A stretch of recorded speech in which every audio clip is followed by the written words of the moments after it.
Okay, let's test the mic. Is this good sound? I think it's much better than yesterday, actually. Oh, that's why. This is way better.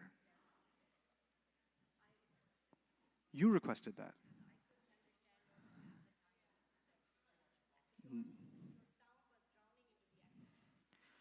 I felt the same way. Thank you for making that request. Round of applause for her for making the request for the extra speaker. Can we start the class? Bismillah wa salatu wa salamu ala rasulillah wa ala alihi wa sahbihi ajma'in. We're going to start by calming your nerves because yesterday things started so nicely and smoothly, and then at the end, they're like, there's too much happening. There's so much information. How do I keep up? Relax. My job is to teach you, but also to make sure you keep it. Not just to go through this railroad, but actually retain, inshallah. So let's start a little slowly today. How many kinds of words are there in Arabic? There are 3 kinds of words in Arabic: an ism, a fi'l, and a harf. What's a harf? A word that doesn't make sense by itself unless followed by another word. Very good. Okay, so that's harf. We will learn harf, but you cannot learn harf by itself because it doesn't make sense by itself. So we'll learn some things about the ism and some things about the fi'l, and along the way we'll end up learning some things about the harf. Harf is kind of like a clingy cousin who just wants to hang out with either ism or a fi'l, so we're going to learn him along the way. He's not a main character. The 2 main characters are actually what? Ism and fi'l, okay? Harf is basically kind of like a loser. He's like, can I hang out with you, ism? Can I hang out with you, fi'l? Please, can I hang out with you? So he just kind of either is clinging to an ism or clinging to a fi'l. Okay, what's a fi'l? A word that has the time associated with it, either the past or the present or the future. We call them verbs in English. Not verbs, verbs. Say it with me. Verb. Now say Volkswagen. Some of you people say Volkswagen. Okay? So verbs, that's, okay, past, present, or future. And then there's the ism. And an ism is complicated. It's a lot of things at the same time. What are those things? Person, place, thing, idea, adjective, adverb, and more. And you can tell ism is pretty complicated. And because it's complicated, it takes me 3 days to help you understand ism. I actually dedicate 3 days of this program just to help you understand ism, okay? And we're in day 2. Everything we're doing for these 3 days is only about what? Ism. Even if we use the fi'l, we use the fi'l only so it can help us understand the ism. So our focus is 100% on ism right now, okay? Now, when it comes to ism, I said that an ism has 4 properties. I want you to think of it like when we are studying ism, we're going to study 4 chapters. Think of it like that. 4 chapters in this book called ism. And the first chapter is called status. Then the second chapter is called number. And the third one is called gender. And the last one is called type. Those are the 4 chapters. When you study those 4 chapters, okay, you know what? I understand the ism. Okay? Right now, we are in the middle of trying to understand chapter 1, the hardest chapter in Arabic. This chapter is so hard, Arabs mess it up. Forget us, Arabs mess it up. Okay? This is not an easy chapter. And I wanted to do this chapter first because if you get this right, then everything else that follows depends on this one. You know, in mathematics, there's multiplication and addition. And then everything else that comes in mathematics down the road depends on those 2 things. Multiplication, addition, subtraction, division. Those 4 things, everything else is based on that. You can get to the highest level of math later on, but the foundation is still these basics, right? That's what I want you to think when you think about what property? Status. Status is that important, okay? Now, here's another public service announcement for this course. If you've studied Arabic before, you may realize this is not how you learn Arabic in any other class. This is a complete bid'ah that I am exposing you to, because I understand how English speakers think. Because I had to learn Arabic like you. I was sitting in your chair at some point trying to make sense of this stuff, right? And when I saw the official approach used, it just didn't make any sense to me. And I come from a tech background. And in tech, you want to have systems in place. You want to put things in regiments, and so you want to see a hierarchy, an architecture, scaffolding. You double-click this folder, these files open up. You click that folder, subfolders and diagrams. That's what I want in your head. I want diagrams in your head. Arabic, 3 kinds of words. When you double-click Arabic, you get ism, fi'il, and harf. When you double-click ism, you get 4 folders. You get a folder called status, another one called number, another one called gender, another one called type. When you double-click status, when you go inside status, you're going to find 4 lessons. And the 4 lessons are the forms of status, how to tell status. I made you write this down yesterday. The forms of status, how to tell status, light, heavy status, and flexibility of status. We don't know all that stuff yet. We don't, and that's okay. But I do want to take the hardest part of yesterday, which was the end. The end of yesterday was definitely the hardest part of yesterday. And I want to start by making that part easy again. So we're going to start with the end of yesterday, fix that up, because you may have gaps in your understanding, and then we're going to go forward, okay? So the first thing I want you to note is, then we're coming back to page 6. Even if you don't understand it, it is absolutely essential that you memorize this. It is not a luxury. I'm not making you memorize something that you will not use. I guarantee you, every day of your Arabic learning for the next few months, you will need this. You will need this. So please show it on the screen, not me. I don't want to look myself. Okay, so Muslimun, Musliman, Muslimin, Muslimani, Muslimaini, Muslimaini, Muslimuna, Muslimina, Muslimina, and I want you to understand why you're memorizing this. So let me explain again. This is broken up into how many groups? Good. Group 1 is called Muslimun, Musliman, Muslimin. What's in group 2? Muslimani, Muslimaini, Muslimaini. What's in group 3? Muslimuna, Muslimina, Muslimina. Now some students come to me and say, Ustad, uni, ani, ini, mini, mini, mo. I don't understand. There's too many uni, inis. You know what you're doing? You're bunching everything together, and then it sounds intimidating and overwhelming. What am I telling you to do first? Break it up into how many groups? Keep them separate. If you jumble things together, you're going to mess yourself up. Math class, mathematics, a good mathematics teacher. When students do their work, sometimes students don't do their work neatly. They write everything on top of everything, and they get the answer wrong. Right? Even though they understand all the concepts, they don't separate neatly. So what does a good math teacher tell you to do? Separate. Write the numbers separately. Put this neatly so you can see what's going on. Because then you're taking a test and you're all anxious and you're writing all messy when you got to go, because after you do your answers, you want to go back and check if you did everything right. If your answers were messy, you can't check your work. But if your process was neat and clean, you can check your work. Same logic. Clean it up. Muslimun, Musliman, Muslimin. Separately. Then what? Muslimani, Muslimaini, Muslimaini. Then what? Muslimuna, Muslimina, Muslimina. If you try to look at this all at once, jumble it together, Muslimun, then you're just going to mess yourself up. You'll miss the point.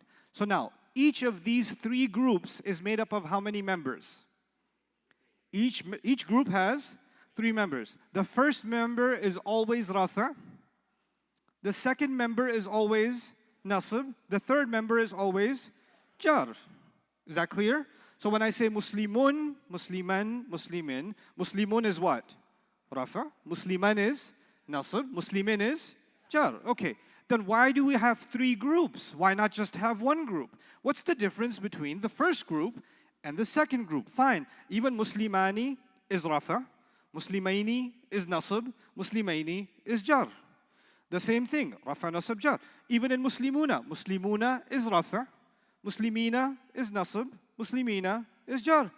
So if it's always rafa, nasab, jar, rafa, nasab, jar, rafa, nasab, jar, why do we have three groups? Because the first group is for what? For singular words. One masjid, one book, one Muslim. The second group is for what?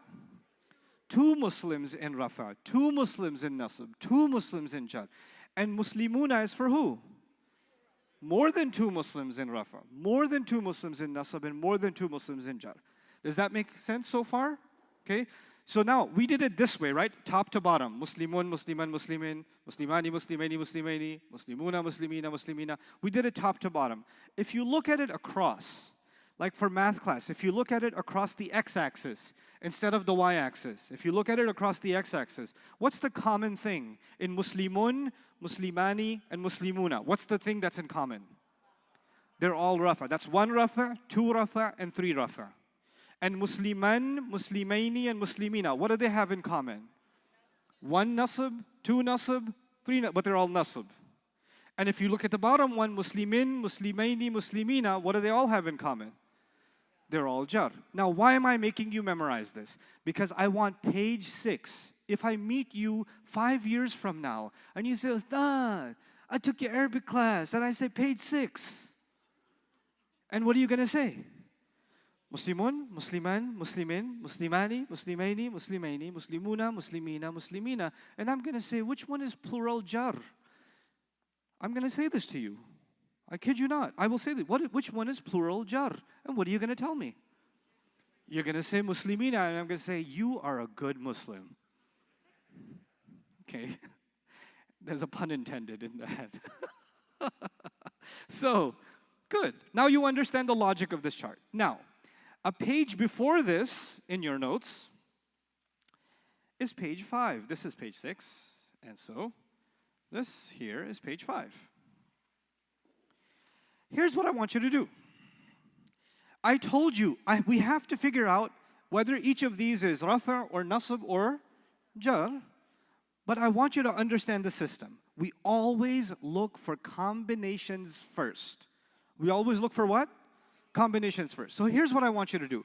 I want you to go down the whole page, and every word that you think has a combination, put a C on it. I don't want you to figure out what the combination is. Just put a C on it. If you just read the word, and if the end of it sounds like a combination, ani, aini, aini, una, ina, ina, just put a C. I'll give you a minute. Find as many as you can from the first column and the second column. Okay?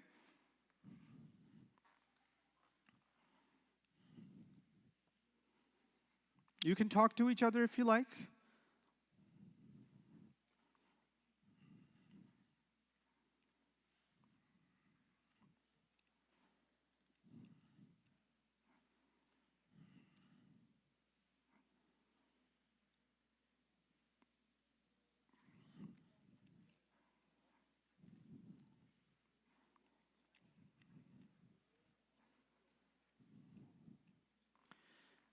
Would anybody like to share the first combination on the first column?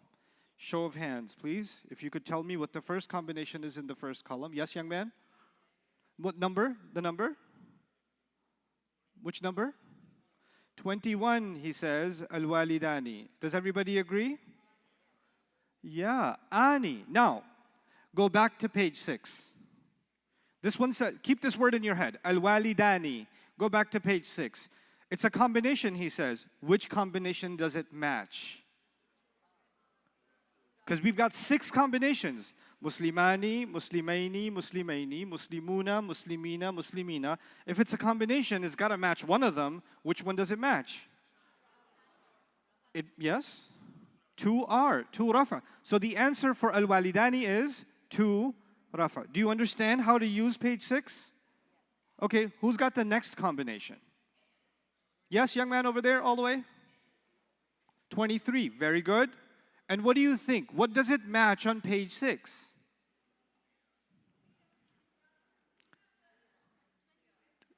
I don't know what you said. Say it again. Jar. Okay, let's read it again. Try to read that for me. Al-aqrabuna. Now go to page 6. Go to page 6, young man. See, I'm trying to look for what sound at the end. Una.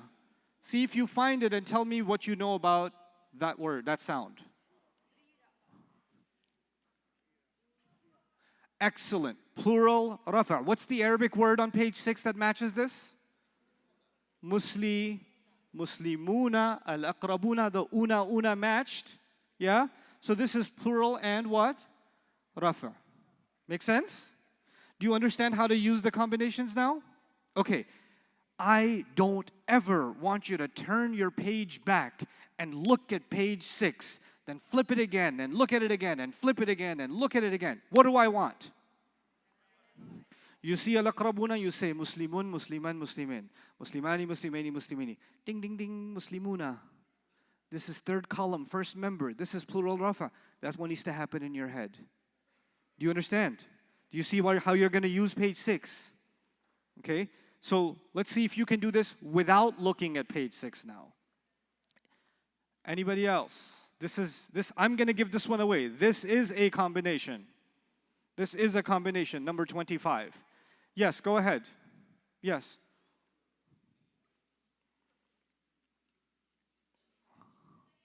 Al-unthayayni. Good reading. Now what do we do?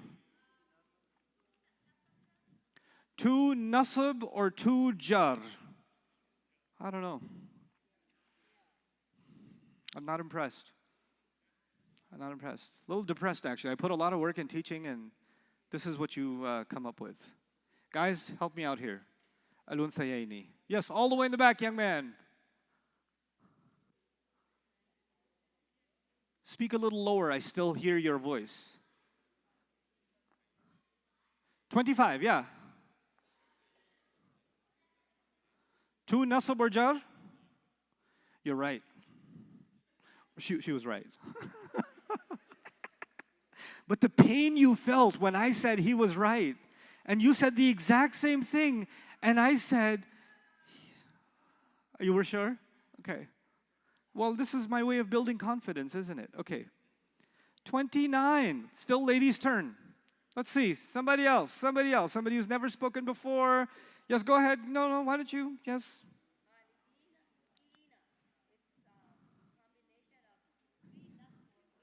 Oh, very good. Khalidina, she says, is ina, which is a combination of 3 nasab or 3 jar. Do you agree? Very good. Now you got the system. You got the system. What do you look for first in a word? Should you check for combinations first or look for sounds first? Very nice. Okay, guy's side, 31. What you gonna do? Yes, young man. Yes, gray hoodie.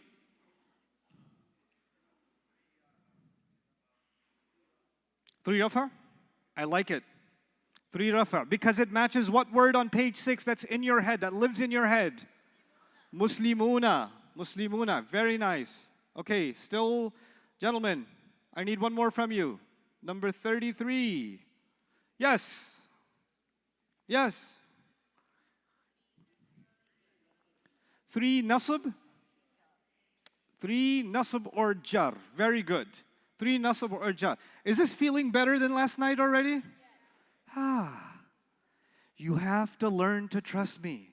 Even if I leave you in anxiety the night before, I will help you.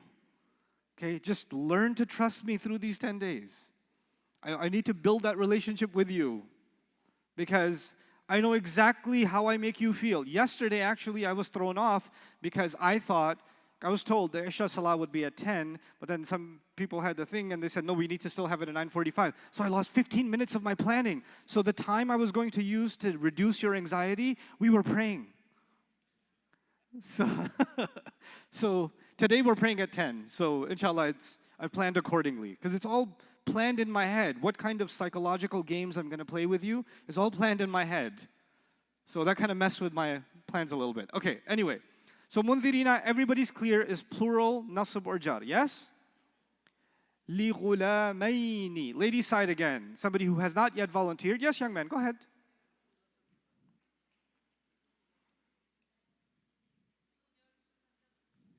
What you saying? What you saying? Li ghulamaini, what is it? Two nasab or two jar. Very good. Very good. I like. Okay, let's go to the other side.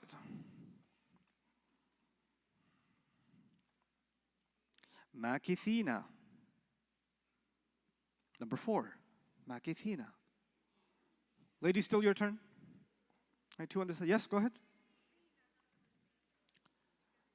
But how do I even point correct? Because no matter where I point, the person I don't point to answers. How do I do it? You have to, whoever I don't know, I gotta come up with a system. But yes, do it again. Actually, I didn't pick you, the one in front of you. Okay. Two nasab and jar is correct, yeah. Two nasab and jar is correct.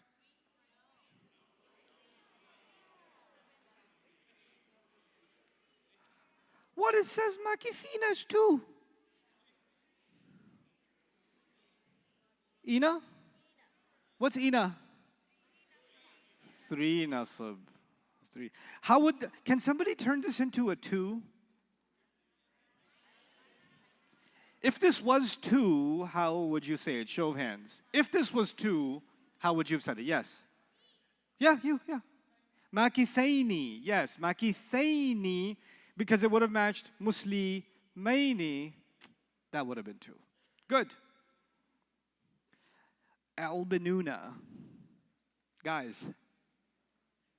All the far neighborhood. Yes, young man. 3 rafa. This is what I like. It's confidence in his voice, mashallah. 3 rafa. Everybody agree? 3 rafa is correct. Al-Bahraini.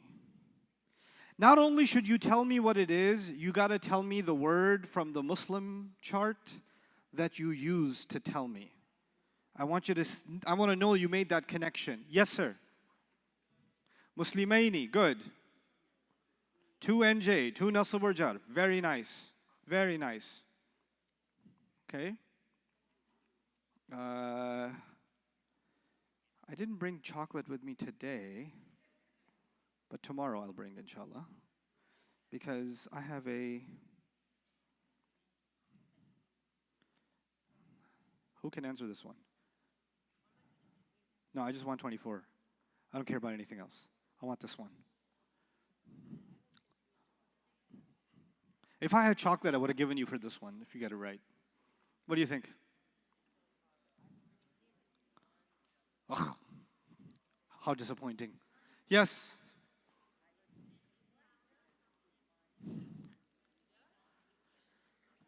Yes. Yes. It's nasab with sound. I like this one better.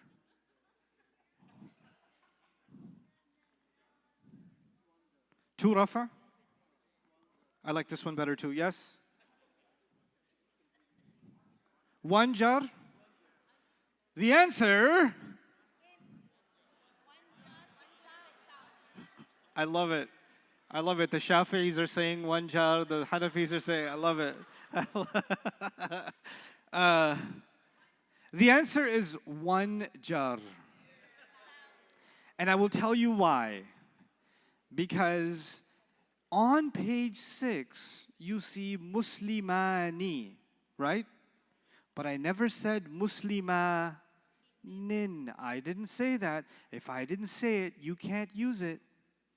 What it says is what it means. There is no such thing as muslimanin.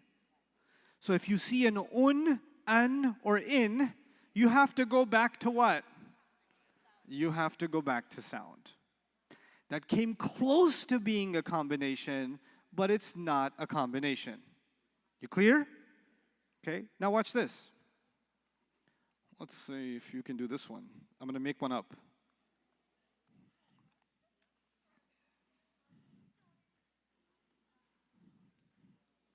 Let's see what you got. I'll take votes. Masakinu.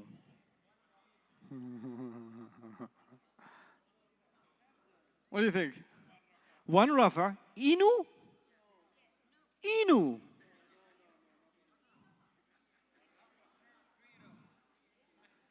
3 rafa, right? Muslimunu, Musliminu. Does it match a combination, yes or no? It matches a combination? You memorized, clearly memorized. Muslimun, Musliman, Muslimin, Muslimani, Muslimaini, Muslimaini, Muslimunu, Musliminu, Muslimin. No.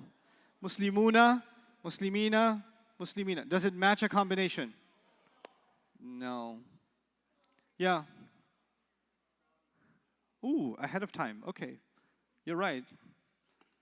We'll solve this one today. We'll solve this one today. So far, so good? Okay, now, we don't have to go through all of it because now I know you get it now.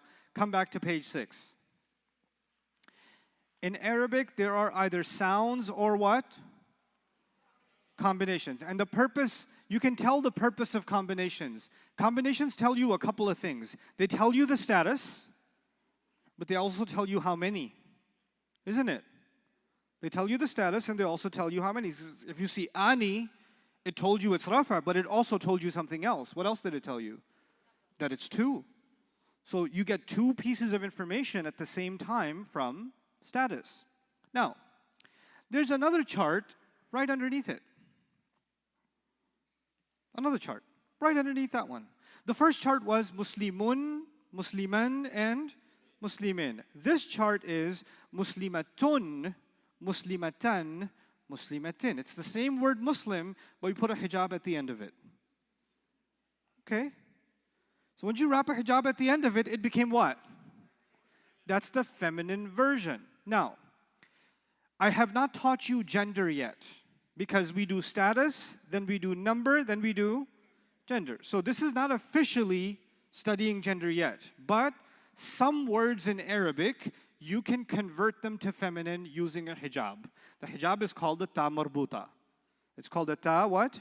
Marbuta. You don't have to know that. It doesn't increase your iman if you don't know that. It's just a little ta thing at the end. Okay? Ta marbuta. So Muslim is the masculine version. Muslimatun is the feminine version. But in the end, the rafa is un, the nasb is an, the jar is in, which is exactly the same as the above chart. So if you memorized Muslimun, Musliman, Muslimin, then you haven't really learned anything new when you say Muslimatun, Muslimatan, Muslimatin. You shouldn't be intimidated by the first column because it's not new information. You with me? Look at the second column. Muslimatani, Muslimataini, Muslimataini. Is it really new information? Not really, because it's still ani, aini, aini. What's that extra ta doing there? Just letting you know it's 2 Muslim women in rafa, 2 Muslim women in nasb, 2 Muslim women in jar. So actually, if somebody memorized Muslimun, Musliman, Muslimin, Muslimani, Muslimaini, Muslimaini, then they have already learned Muslimatun, Muslimatan, Muslimatin, Muslimatani, Muslimataini, Muslimataini. However, when you get to the plural column, you don't get Muslimatuna. So tuna is not halal in this situation. Okay? And tina is not welcome. Muslimatina, there's no tuna and there's no tina. Okay, so when it came to the plural column, something happened. So in this second chart, the only piece of it where there's something new is where? The feminine plural. The feminine what? Plural. So let me tell you something that will stay with you throughout your Arabic studies journey. Women in Arabic grammar, when they get together, they want to do something different. Every time. Whenever women unionize in Arabic, they do their own thing. This will happen in ism, this will happen in fi'il, this will happen in pronouns, this will happen across grammar. Across grammar. Every time there's one woman, okay, 2 women, still part of the rest of society. Multiple women, that's it, we're doing our own thing. We don't need no una, ina. Get out of here. Atun, atin, atin. The combination here, it's taking the word Muslim and it adds something new. It adds atun, atin, atin. This is a new thing we're learning now. Now let me tell you what this means. This means if you hear not tun, I'm not asking you to listen for tun. I'm asking you to listen for what? Tun. So you've got to hear a long and then a tun. And is that ta like a hijab or is it opened up? The first column, the ta was closed up. It was a wrapped up hijab. But this last one is what? Opened up. It's an open ta. It's a different word. If you see the round ta, I don't care if you hear atun or atin, it's not plural. But if you see an open ta and you hear atun, that's not a sound, even though it sounds like a sound. It's not a sound, it's actually a combination. And you know the thing we learned about combinations, listen to this part carefully. In combinations, are two things the same in combinations? There's ani and then aini are the same. Then you had una and what was the same? Ina was the same. When you get atun, what do you get that's the same? Atin is the same. So the plural feminine nasab and the plural feminine jar are the same. There is no such thing in Arabic as muslimatan. That doesn't exist. That doesn't exist. Only atun or atin. If you hear atun, what are you talking about? Plural feminine what? Three are feminine. And if you hear atin, you're hearing three are or three nasab feminine or three jar feminine. You with me so far? Now watch. What's the difference between una, like muslimuna and muslimatin? This is important for Quranic Arabic. Una includes men and women. I'll say that again. Una includes men and women. Ina also includes men and women. But atun and atin only includes women. So the masculine is inclusive, but the feminine is exclusive. Okay? That's the rule in Arabic. The masculine is what? Inclusive. And the feminine is exclusive. When Allah will say, Hudal lil muttaqina. Right? This is guidance for who? Al-muttaqina. Did you hear a combination? The people who have taqwa. Plural. What status is that? Muttaqina. What do you think? Three jar or nasab. Okay. Because it's ina, it's masculine. The masculine chart, right? You know what that means? It includes men and includes women. If Allah said, Hudallil muttaqati or muttaqiyati, atin, then you know what we would have said? That's only for women. You understand? Okay. So, repeat after me. Muslimun, Musliman, Muslimin. Muslimani, Muslimaini, Muslimaini. Muslimuna, Muslimina, Muslimina. Good. Muslimatun, Muslimatan, Muslimatin. Is that new information? Not really. Muslimatani, Muslimataini, Muslimataini. New info?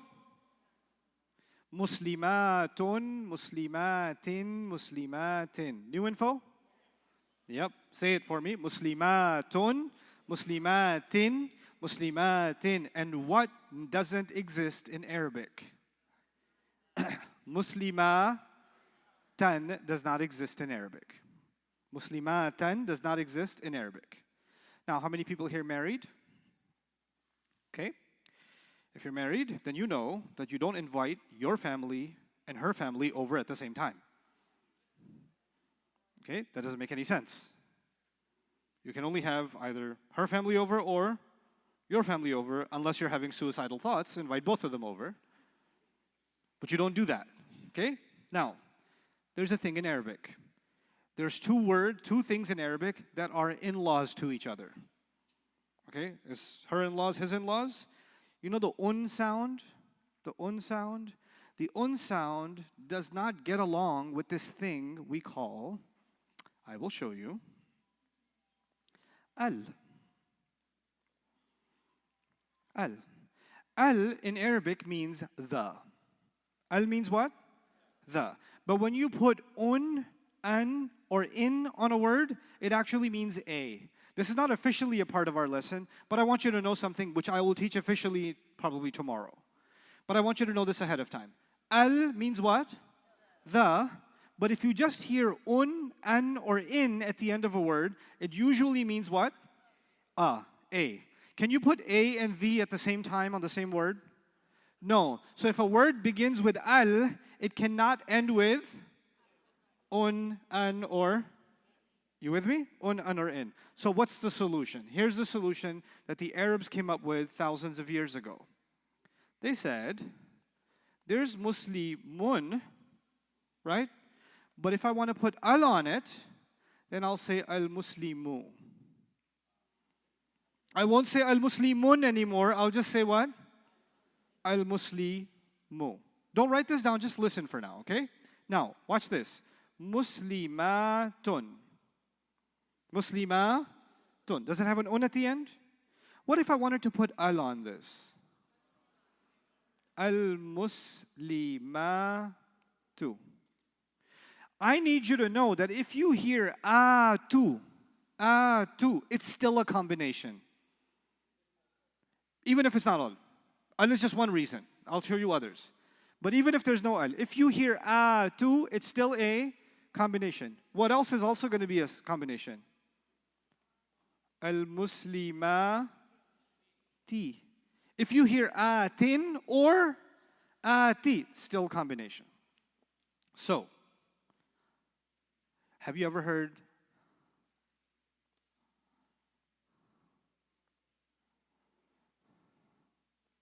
Lahu mulku samawati wal ardi? Have you heard this before? Okay, so they both end with E and E. Yes? But I need you to know that one of them is a combination and the other one is just a sound. Which one is a combination? Ati. And which one is a sound? Okay, so now here's my question. This is the real question. Al-ardi is a sound. You agreed, yes? What status is al-ardi? Is it rafa' or nasb or jar? Excellent. Why? Because it ends with E. U or un is rafa'. A or an is nasb. E or in is jar. But is as-samawati a sound or is as-samawati a combination?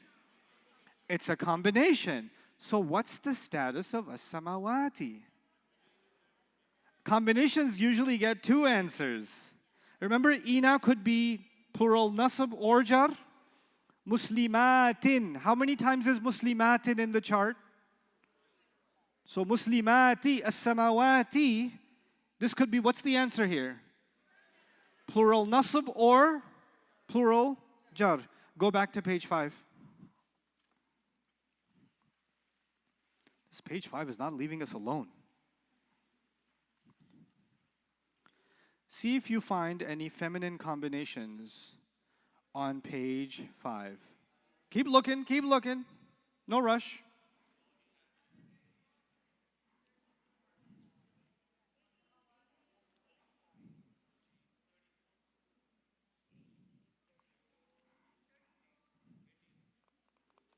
I like it. Some people called out 18. Yes? Let's zoom in. Let's zoom in. That's the word, yeah? Here's my trick question. Can you look at this word and give me the entire Muslim chart, but not with the word Muslim, but with this word? No, the whole chart, from the beginning, from the masculine, all the way. Can you do it?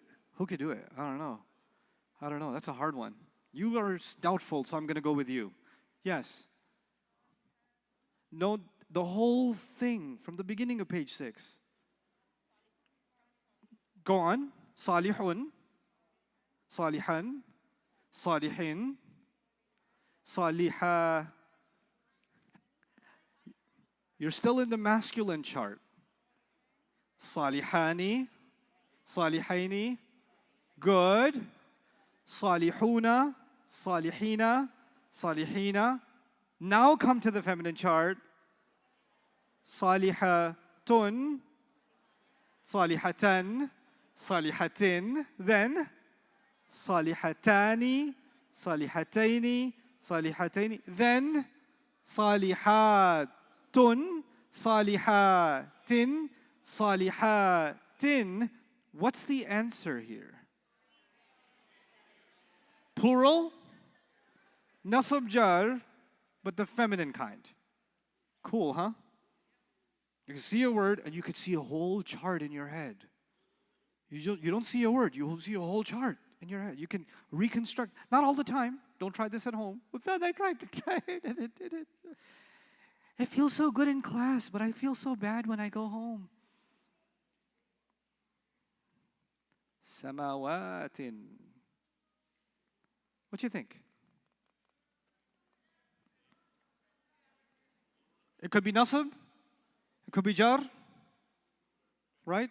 It's feminine. Okay. I'm going to give you a real test. Pick a surah. Nahl. Okay, Nahl. Too late. I already picked Nahl. First 13 ayat of Surah Al-Nahl. Here we go. How did you do that? So cool. All right. Let's start with this word. Oh, no, that's not good. Oh, that's terrible. Oh my God, my coloring skills. Okay. Al-Malaikata. What you got for me? I want to know the status. I want to know the status. Yes? Yeah, nasab. Ending sound or combination? Sound. Why does it have the hijab thingy at the end? When we study gender. Not right now. When we study what? Gender. What are we focused on right now? On gender? What are we focused on? Good, so stay focused. Birruhi. I want to know, raf', nasab, or jar on birruhi. Clear? Clear? Everybody clear it's jar? Yeah, very good.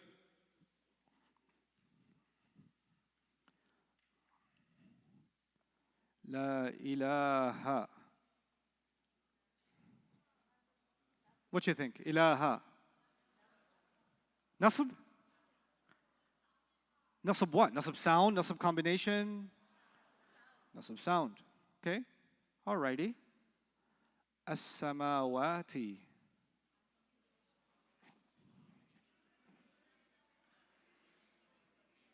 My first question is going to be what? What's my first question always? Sound or? That's always the first question. Combination?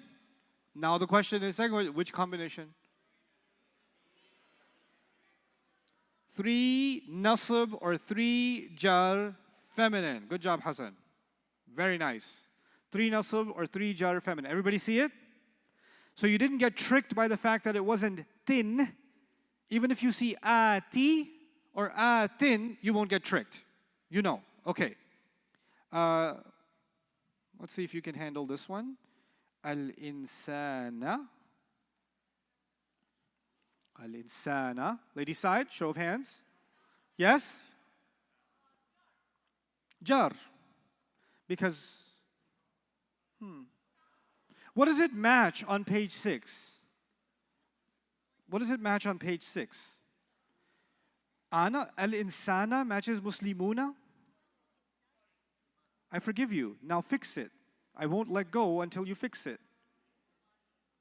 So al-insana matches muslimani, is what you're saying. Al-insana matches muslimani. No, I forgive you again. Now try again. Does it match any combination? Does it match ani? No. Does it match aini? No. Does it match una? No. Does it match ina?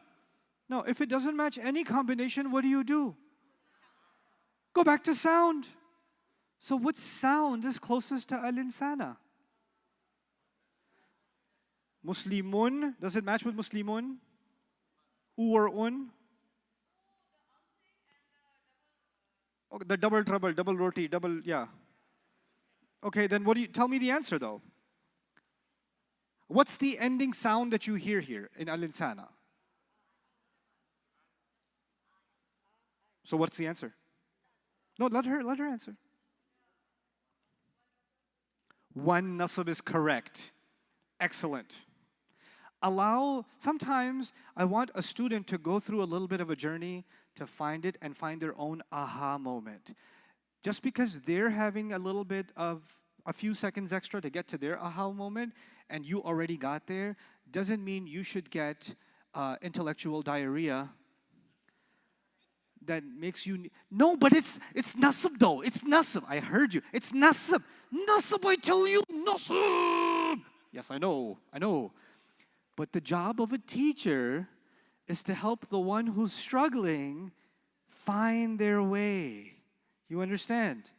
And so you have to, and as you're learning with me, I also want you to learn a few things about teaching. Now, some of you are super smart.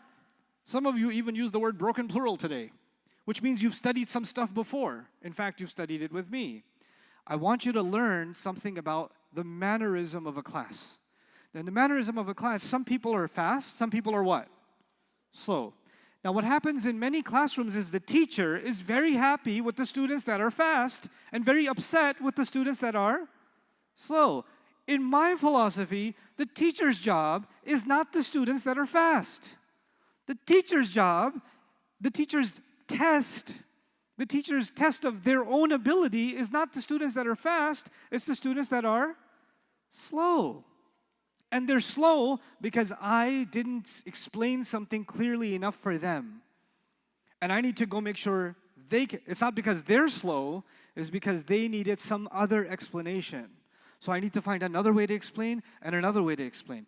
Which then, when I slow down, the fast students are like, come on, I already got it. Let's move on. Let's get this show on the road. When are we going to do balaga? When are we going to do poetry, yo? This lack of patience, you know what that means? You're never going to become a good teacher with that attitude. So when either you're learning, and when you're not learning, what are you learning? Learning to teach. That's when you're learning to teach. How do you take someone from step one? And what do bad teachers do? When bad teachers hear a student say the wrong answer, they're like, "Anu weko." Look at this guy. Seriously? I've been wasting my time all this time? You don't know the answer? Why can't you be like that one who said nasab for the last 45 minutes?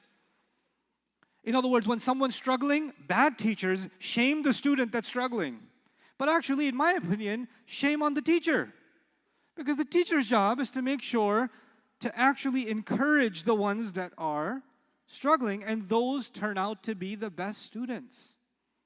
They just turn out to be the best students. And this is not just for Arabic, this is just teaching.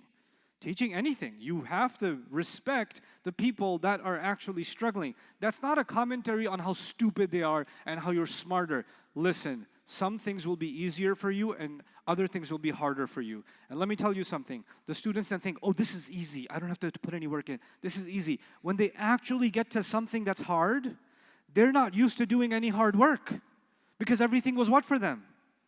Easy. So the moment they hit a hard subject, they crash. Because they never learned the tools to put in the work.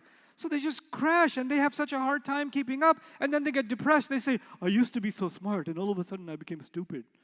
And there were people that were so slow in their answers and now they're getting all the answers and I'm leaving behind. I'm stupid. No, you're not stupid. You're just not getting the right work ethic. Just because something comes easy to you doesn't mean you don't need to put in the work.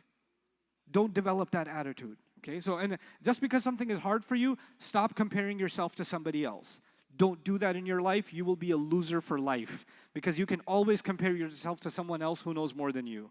There's thousands of people come here and pray in this community. I can guarantee you there's hundreds upon hundreds upon hundreds of them, if not thousands of them, that know a lot more than I do. But I'm not living in comparison. I know what I know and I know what I need to learn. But the moment you compare, this one has faster answers. This one calls out everything. This one raises their hand all the time. I hate them. I want to find out where they're parked. I'm going to slash their tires today. Okay. There is that attitude, isn't it? So don't be the annoying. Don't do that. Read the room. Develop empathy for fellow students. I want to create an environment where everybody feels encouraged. Yes, I will make fun of you because I enjoy doing that. But not because I think you're lesser, just because I'm a teacher, and that's part of the perks of being a teacher is humiliating students in fun ways. Okay? All right. Okay. Let's go on. Nutfatin. Nutfatin. What do you think? Yes, my dear.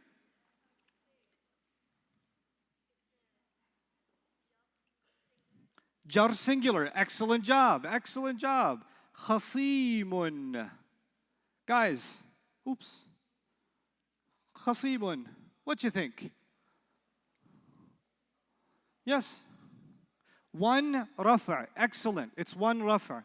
You guys are getting it. Mubinun. What do you think? Inun. Inun. Musliminun. No? No? Sound or combination? Sound. So therefore, what status? One rafa. You know, when I opened up the surah, I skipped lots of words. You notice that? Let's skip some less.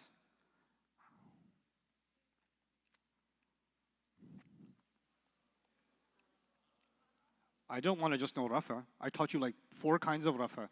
1, 2, 3, 3 feminine. There's 4 kinds of rafa. There's 4 kinds of nasab. There are 4 kinds of jar. That's what I've given you so far. One rafa. The word Allah. One jar. One jar. With me? Excellent. Okay, now we can move on. This is going to be a new lesson. And like before, I'm going to ask you not to write anything down yet. Just pay close attention, okay? You can ask a question, of course. No, plurals are not always combinations. We will learn them in number. So today is status, and hopefully by the end of today we can get into number. And then tomorrow we finish gender and type, inshallah, okay? All right, so here's what I want you to know. So there's Muslimun, Musliman, and Muslimin. Okay? You memorize this. You memorized it going this way, so this might feel blasphemous to you, but just bear with me. Muslimun, Musliman, and Muslimin. Which one is written differently? The second one, what's an added letter that the Arabs like to add? Alif. Yeah, that's just a standard of the Arabic language. Now I want you to listen to something carefully. Sometimes an ayah of the Quran ends with something rafa. Sometimes it ends with something rafa. Sometimes it ends with something nasb. Sometimes it ends with something jar. Listen to this. Wallahu ghafurur rahim. Rahim. What's the last sound you heard? Sukoon. It wasn't un, it wasn't an, and it wasn't in. But if you open up the ayah of the Quran on the Mus'haf, you'll see this. Okay? But the Qari did not say this. What did he say? Rahim, and he stopped. You know why? Because this is something the Arabs used to do for thousands of years. They wouldn't say the last sound because they're Arab. They know it without you saying it. So their way of saying, I've reached the end of my sentence, is I'm not going to make the sound of the status. But since you're Arab or you understand Arabic, even without me telling you what the sound is, you will know what the sound is. Okay, so this is the way we recite Quran. We don't recite Alhamdulillahi Rabbil Alameen, Ar-Rahmanir Rahim, Maliki Yawmiddin, Iyyaka na'budu wa iyyaka nasta'inu. We don't do that. We sukoon, sukoon, sukoon, sukoon. Why? Not because it's not there, but because for the Arab listener, you don't say it and it's already understood. I'm going to get you to the point one day, inshallah, where even when you don't hear it, you'll know what it is. Even without hearing it, you will know. Okay? So that's one. Here's the other thing. وَكَانَ اللَّهُ غَفُورًا رَحِيمًا. How do you, if this was at the end of an ayah, how would they read it? They wouldn't read Rahim. Rahima. Do you see why the alif is important? So you say Rahiman, but if you were to stop there, you wouldn't say Rahim, you would say Rahima. So if Muslimun was at the end of a sentence, if the first one was at the end of a sentence, how would you say it? Muslim. If Musliman was at the end of a sentence, how would you say it? Muslima. And then if Muslimin was at the end of a sentence, how would you say it? Muslim. You understand? So that's why the alif is important for audible purposes. The nasab one will sound different at the end of a sentence, okay? But if it's not at the end of a sentence, you will actually hear un, an, and in. That's just a side note. But now the new lesson for you.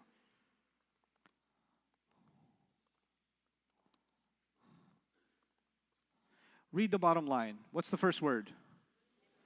Muslimu. I'll make it up top line. Muslimu. What's the second word? Muslima. And what's the third word? That's not what you memorized. What did you memorize? Muslimun. Musliman. What you memorized is called the heavy version. What you memorized is called what? The heavy version. What makes it heavy? An extra N sound. That's what makes the word a little bit heavier. What I put here is actually not the heavy version, but the light version. Muslimu. The heavy version of Muslimun. What's the light version of Muslimun? Muslimu. What's the light version of Musliman? By the way, when I made it light, what happened to the alif? No longer needed. No longer needed. Muslima. What's the light version of Muslimin? Muslimi. You with me? Now here's the thing. Unlike Western standards, Arabs think heavy is normal. Heavy is normal, and light is unusual. Heavy is normal, light is what?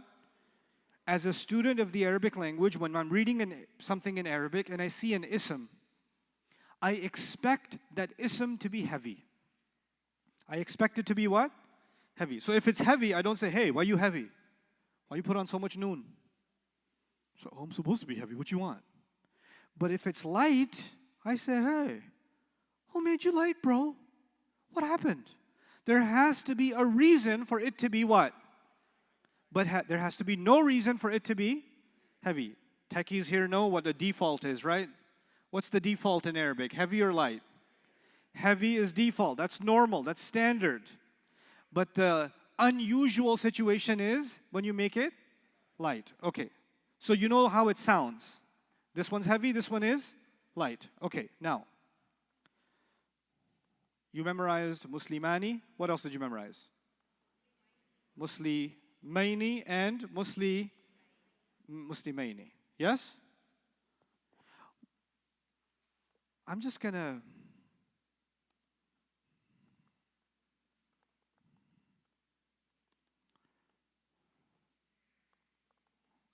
what did I do in the second line?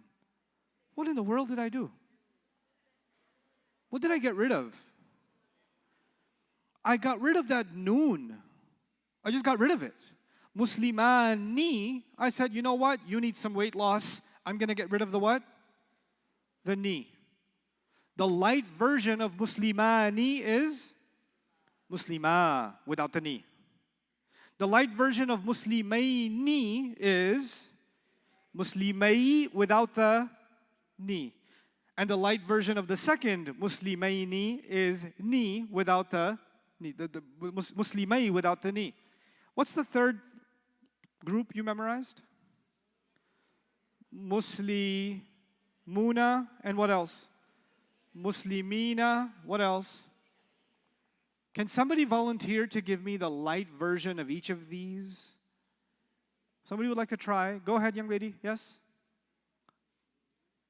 Muslimuna. What's the light version? Good job. Muslimu. Very good, beta. Then? Muslimi. Very nice. Excellent. Muslimi. Which one of these Normally, which one should you find? Top line. And if you have a special reason, special license, then you can use the bottom line. By 2 more days, you'll know when to use the light version. Or when do you see the light version. But right now, you need to know there's a difference between the normal version and the light version, okay? So, we didn't just memorize the Muslimun, Musliman. Every time I say Muslimun, I need to hear the whole room. Muslimun, Musliman, Muslimin, Muslimani, Muslimaini, Muslimaini, Muslimuna, Muslimina, Muslimina.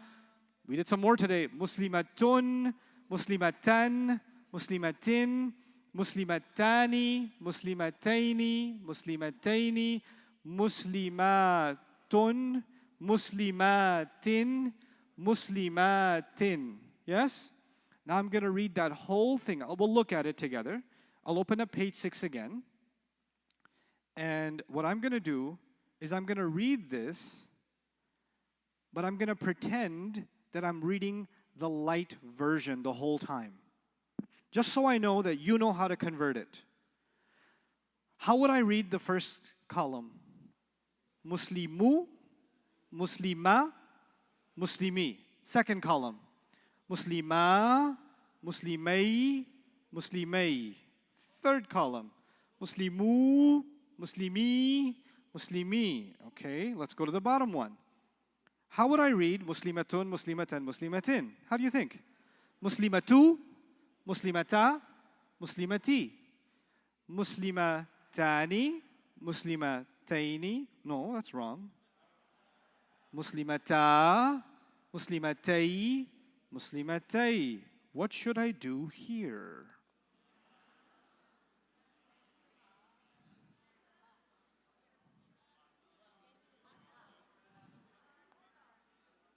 What do you think?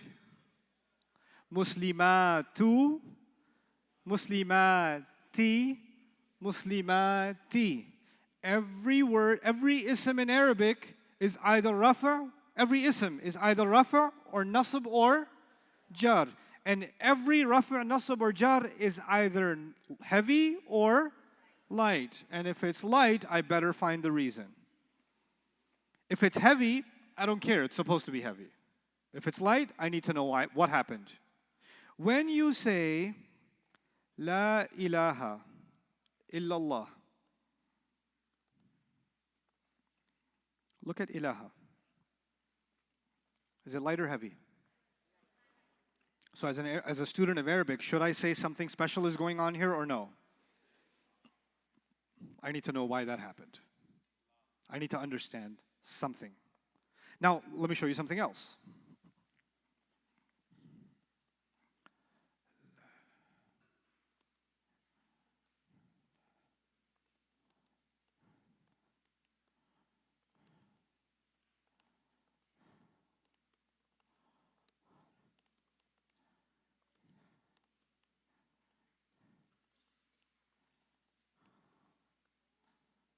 Okay, read the first line. La bay'un.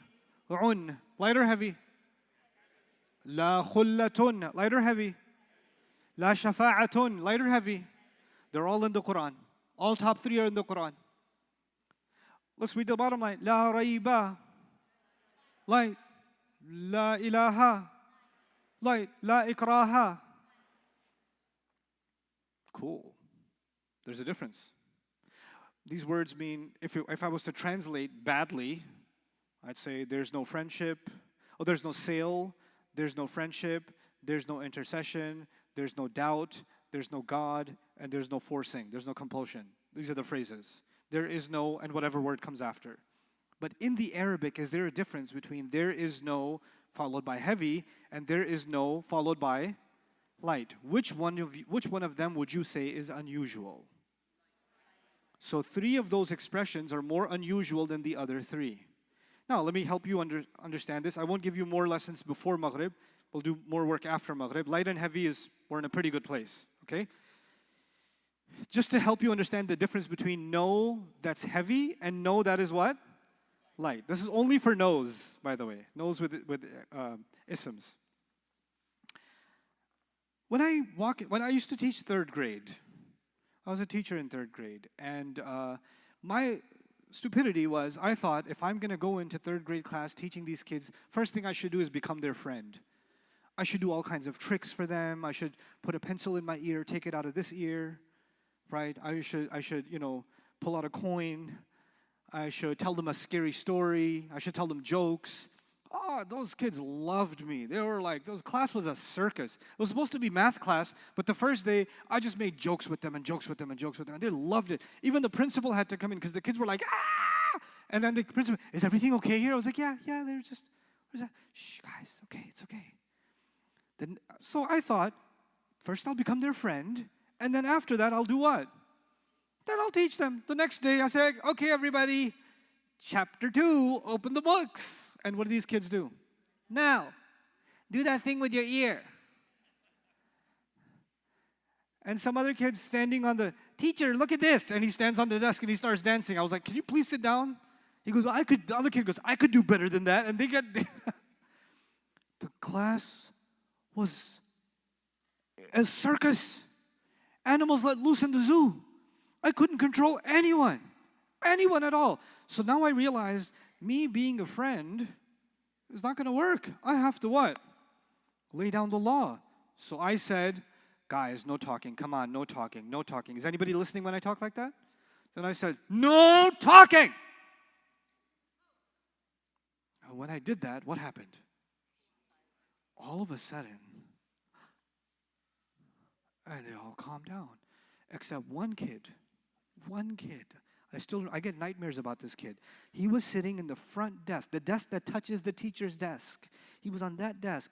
He raises his hand. And you know, the thing about raising your hand is you should raise your hand and then speak when you are asked. No. He raises his hand. He goes, can I get some water? He deflated I had so much authority when I said, no talking, can I get some water? It's like he stabbed me in the gut. He took everything. I was like, yes, go ahead. There's different levels of no. There's different levels of no. When I said no talking, guys, no talking, come on, no talking, different level. When I said no talking, different level or no? Your kids, when they're little, you can't catch me. Then you run after them. Stop. But you don't stop. You keep running. And then finally you stop running and they say, you can't catch me. Because their stop actually didn't really mean what? Stop. Then you start tickling them and they say, stop it. And then all of a sudden, you're like, oh, this is one of those fake stop-its. Keep going. Then they're like, you didn't stop. You're like, oh, so you went from the stop-it, which is kind of fun play stop it, to a very serious stop it, and I didn't know where the line was. And I started, I'm sorry, but I told you to stop. No has lots of what? Variations. You got to read the room. Sometimes there's a no that is, for the most part, no. Generally, no. Usually, no. Like, for example, you go to a hotel and you want to check in early. They say our policy is you can't check in until 3 p.m. We don't allow guests to check in until 3 p.m.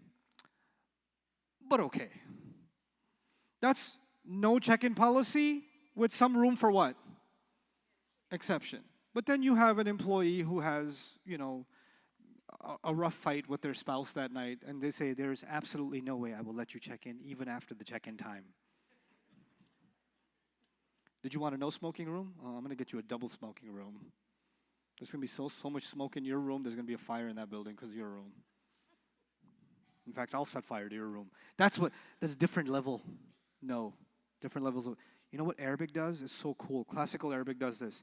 When there's a general no, where there may be some room for exceptions, it's a normal no. And the normal no shouldn't be light, it should be what? Heavy. But when there's a no, and there's no room for any exception, unless stated there's no room for any exception, then it's going to be what? Light. Go back to the slides. Or the screen, my screen. Judgment Day, there is no sale on Judgment Day. Allah says there is no sale on Judgment Day. But He didn't make it an absolutely no.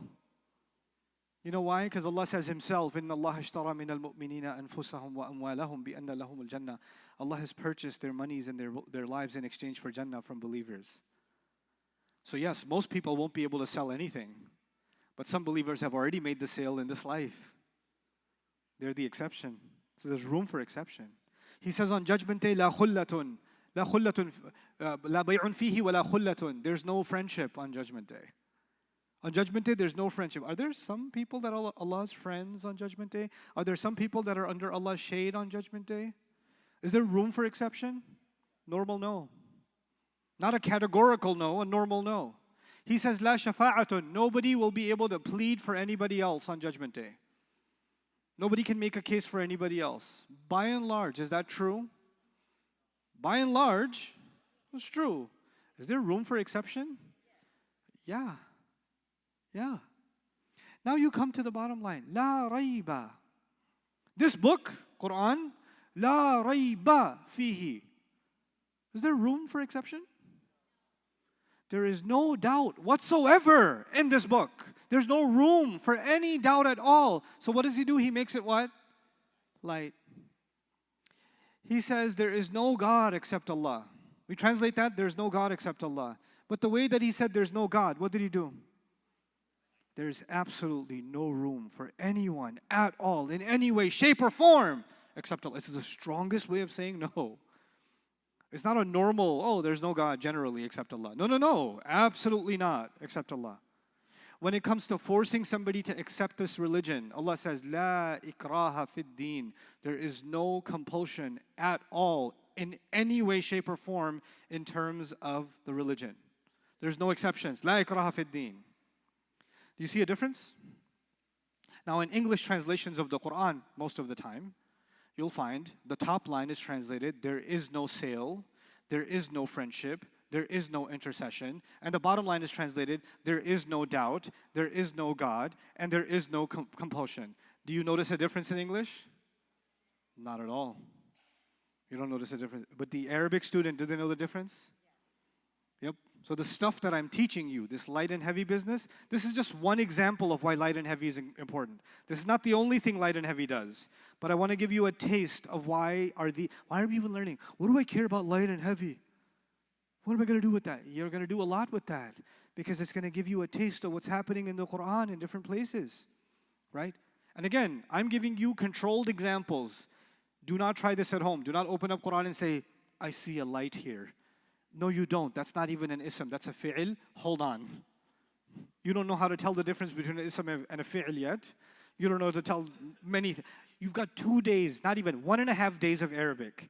So do not jump off the cliff and say, I am ready for this light and heavy. I'm going to give a khutbah about this next week.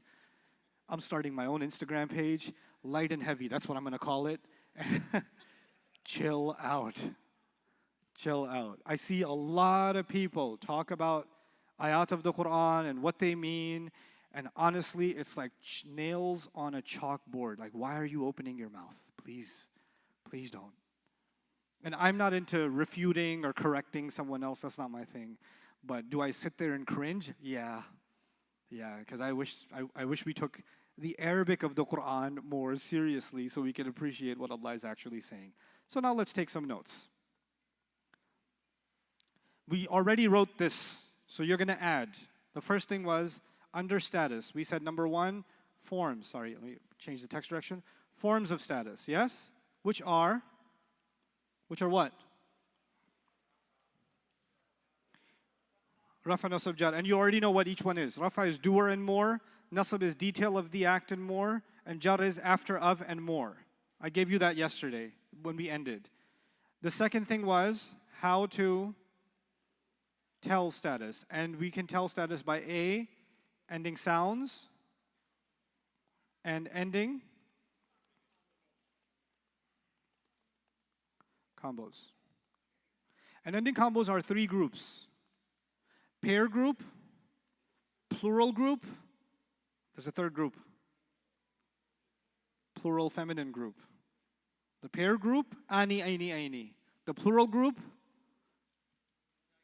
una, ina, ina. The feminine plural group, atun, atin, atin. That's how you tell status. I don't know why that says 3. That should say B.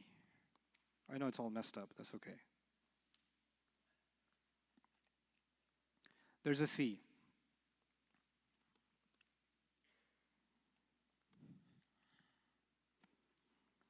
You don't know what that means yet, but I'm just going to write that and you guys can understand it tomorrow, inshallah. What did I write? Pronouns are what? Pronouns are rebels.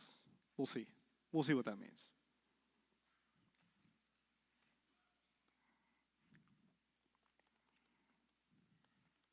Before we break for the prayer, I want to finish your notes on light status versus heavy status. A, normally an ism should be what? Heavy.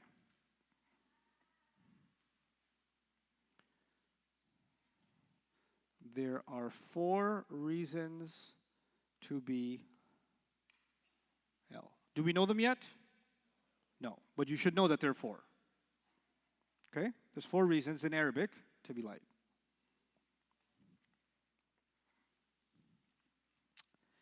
And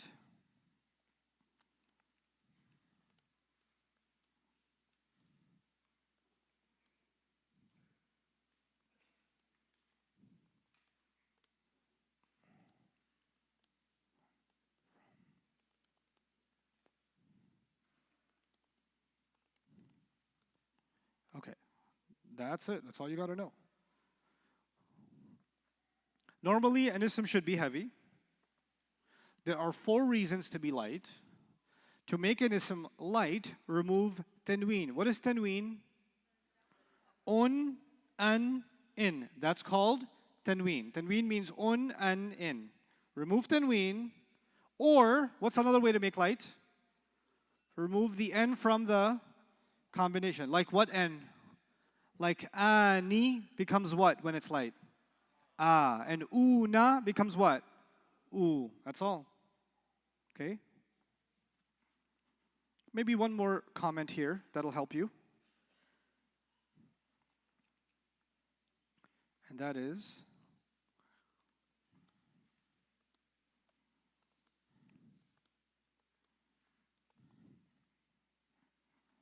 every word on page 6 can be made L. And you should know how to do it. You should know how to take any word on page 6 and make it what?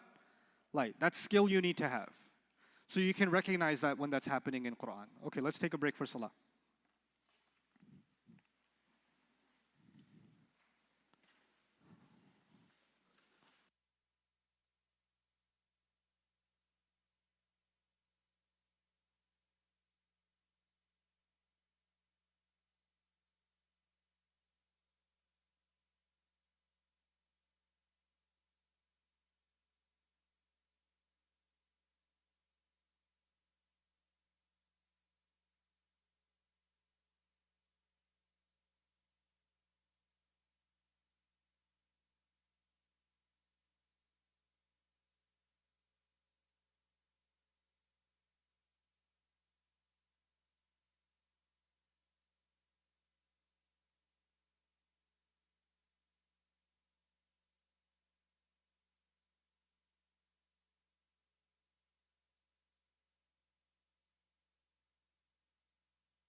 It's time to start?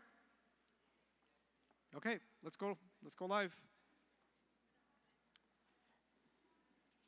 Let me know if we're good.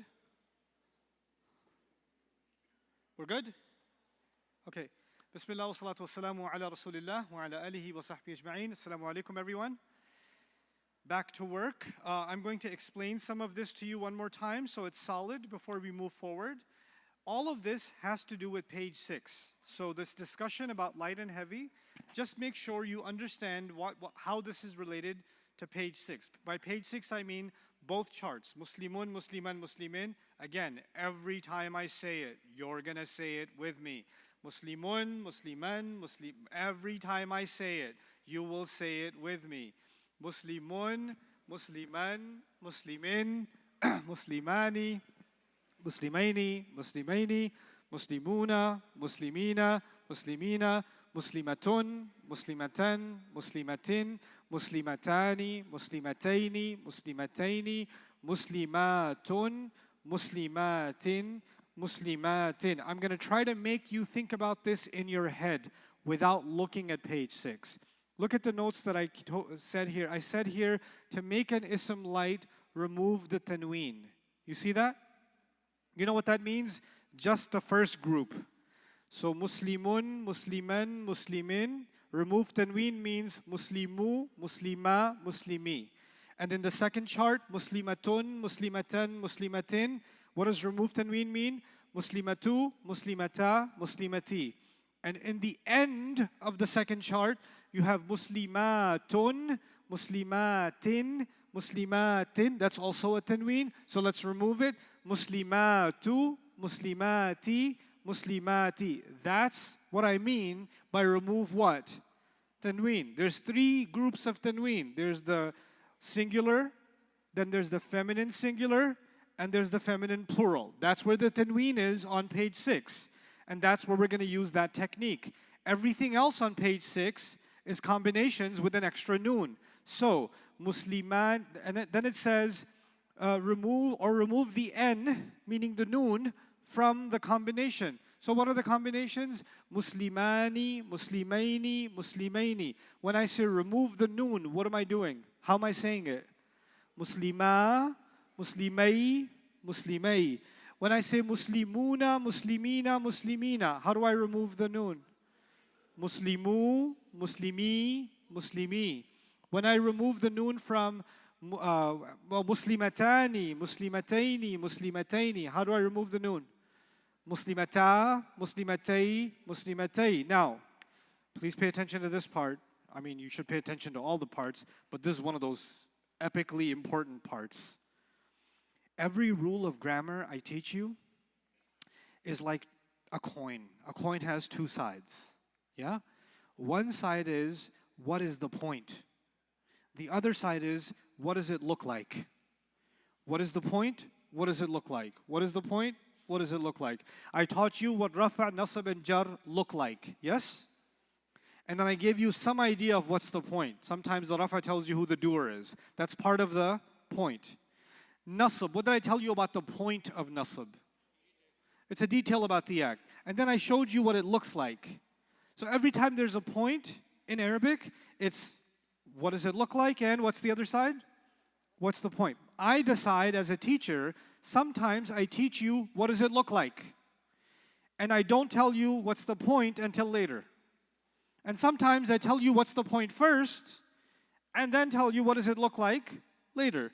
That depends on the kind of subject, where I know which comes first, which comes second. But in the end, by the time we're done, for everything you learn, there will be what is the point, and also what? What does it look like? For every concept, whether it's 3 kinds of words in Arabic, whether it's status, whether it's number, whether it's gender, whether it's type, whether it's fi'l, whether it's harf, it's going to be what's the point, what does it look like? What's the point, what does it look like? Every time. Okay? So right now in light, this whole discussion, get rid of the N, get rid of the sound. Which side of the coin is that? What does it look like? That is, what does it look like? Because first you need to know what it looks like, and now we have to also eventually dig into what? What's the point? Why do the Arabs do this? What's the point? There are 4 reasons they do this. I will teach you those 4 reasons probably tomorrow in totality, but we will move on today because you're not ready for all those reasons yet. Okay, and then we'll see that in action in the Quran. But before I move on to the next subject, I do want to make sure that you guys understand the following. Let me see if I can get your input on this. So this is page 6, our favorite page, apparently. By the way, on page 7, I've got the light chart for you. I'm so nice. You see, I told you don't have to write notes. You see that? You're welcome.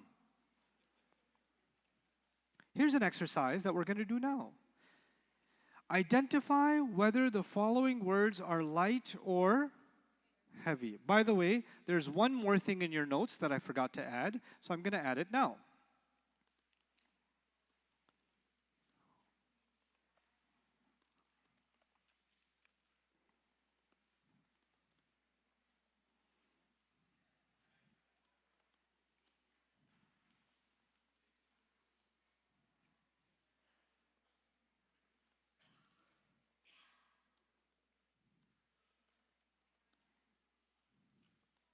Okay, let me explain what I mean.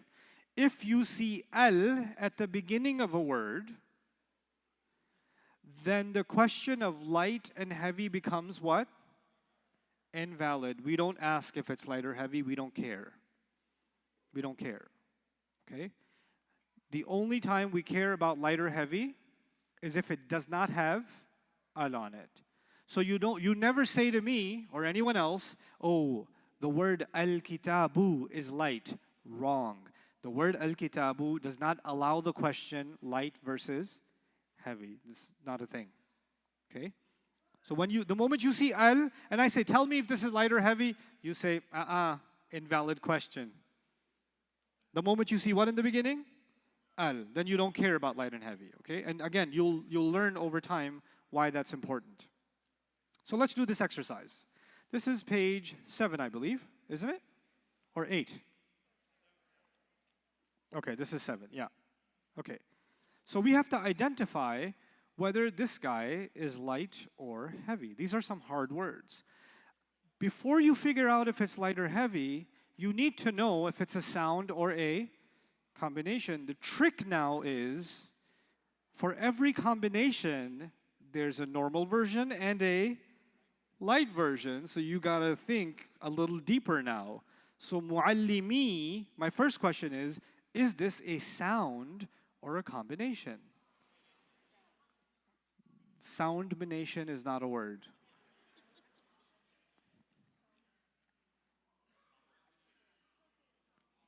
What happened to my screen? My screen is having a bad day.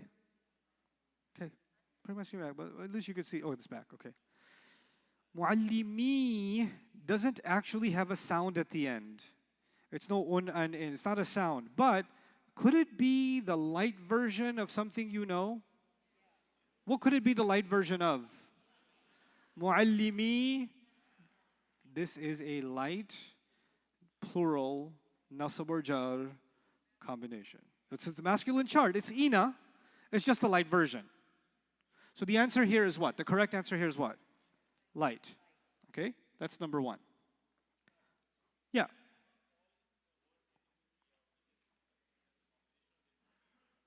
Don't say all ever again in this class.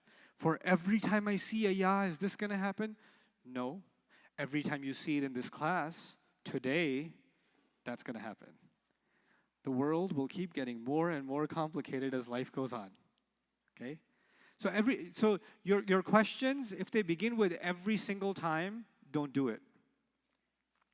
Don't do it. Avoid every time. Don't use always and don't use never unless I use it. I'm warning you, this is the biggest mistake students make. I teach them something, and what did they add on their own? Always, and what else did they add? Every time I see light, it means absolutely no. Did I say every time? No. Who adds that masala? You. And then you know what you do? But you said every time. You lie. I never said it. You made that up. I'm very careful about when I use always and when I use never. Okay? When I use always, if it's limited, I'll say always today. Because that'll change tomorrow. So we're not ready for the whole thing yet. Okay. Safinati. Light or heavy? Okay, if it's light, you need to be able to convert it to heavy for me. If it was heavy, what would it have been? Excellent. Safinatin. I want you to know how to convert from light to heavy. Okay. Qulubin. That's a heavy sound.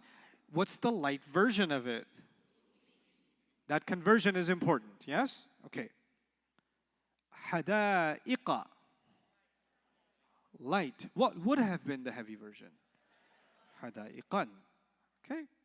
La'ibratan. Heavy. You hear the N sound? The moment you hear an N sound, it's heavy. Light version. La'ibrata. Good job. Okay, let's move on. I'm working from the bottom up because it's easier. Al-mutanafisuna.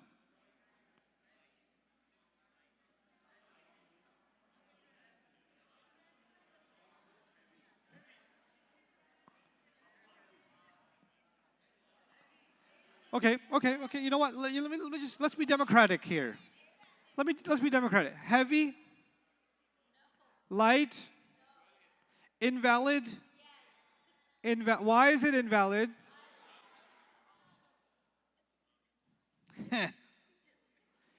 When you have al, the question of light and heavy becomes invalid.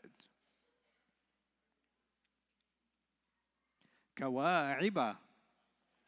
Now some people listen some of you listen to half of what I say. So now you said every time there's a word it's invalid.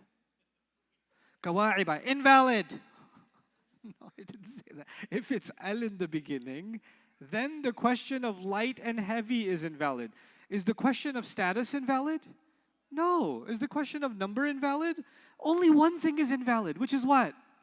Light and heavy. But you get like little bit. Asa'a sam'an, asa'a ijabatan. You say bura suna or bura jawab diya. Right? You got to listen carefully and don't apply it to anywhere else. Kawa'iba. Good. What would be the heavy version? Kawa'iban. Nisa'u. Light. Heavy version. Cool. Nisa'un. Rusulan.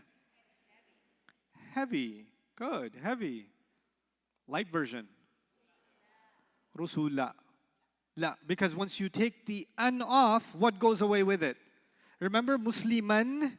When I made it Muslima, what did I take away? Alif is gone. It's just Rusula. Okay? Good. Talibatun. Light version?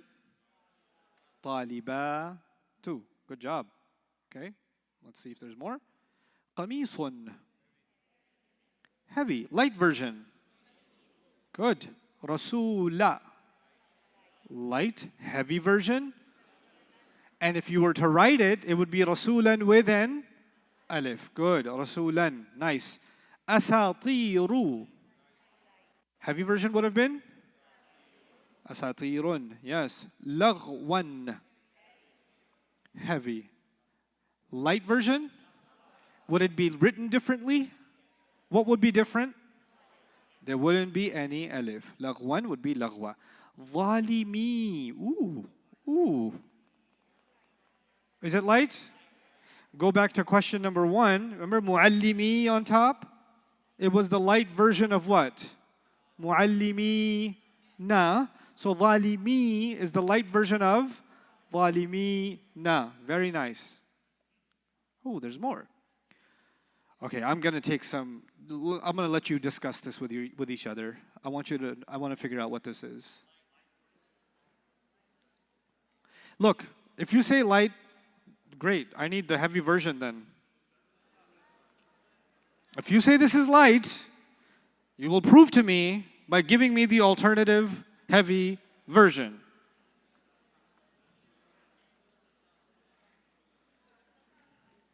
What do you think? What's the heavy version if this is light?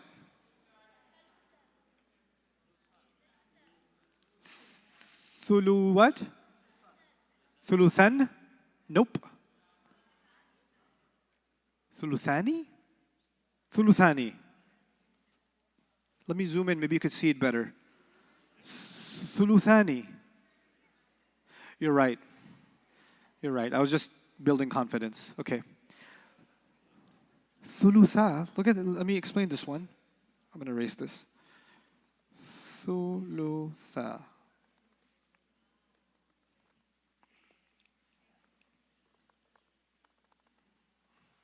Okay. Thulutha. What did I tell you about Muslim?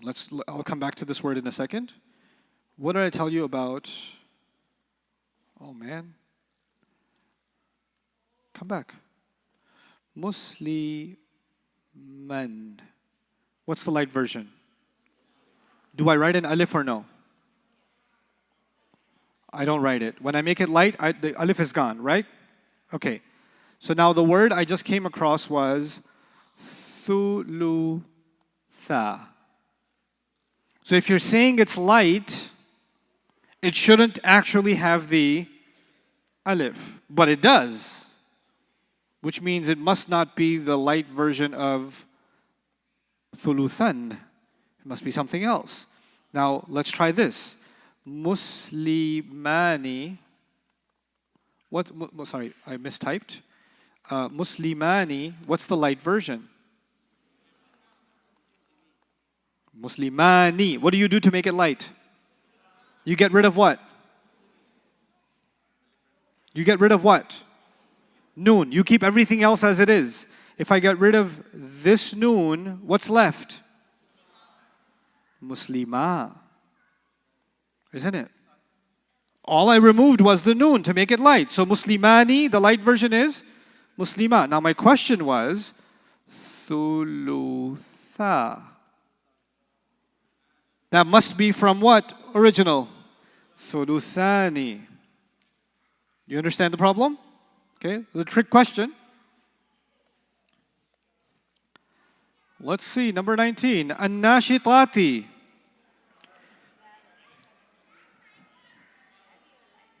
Heavy? Light? You learned your lesson? Invalid? Okay. It's good. When you get a little bit bestie, then you understand. Bestie, for those of you who don't know, is humiliation. It helps you remember. Mukhtalifuna. Heavy?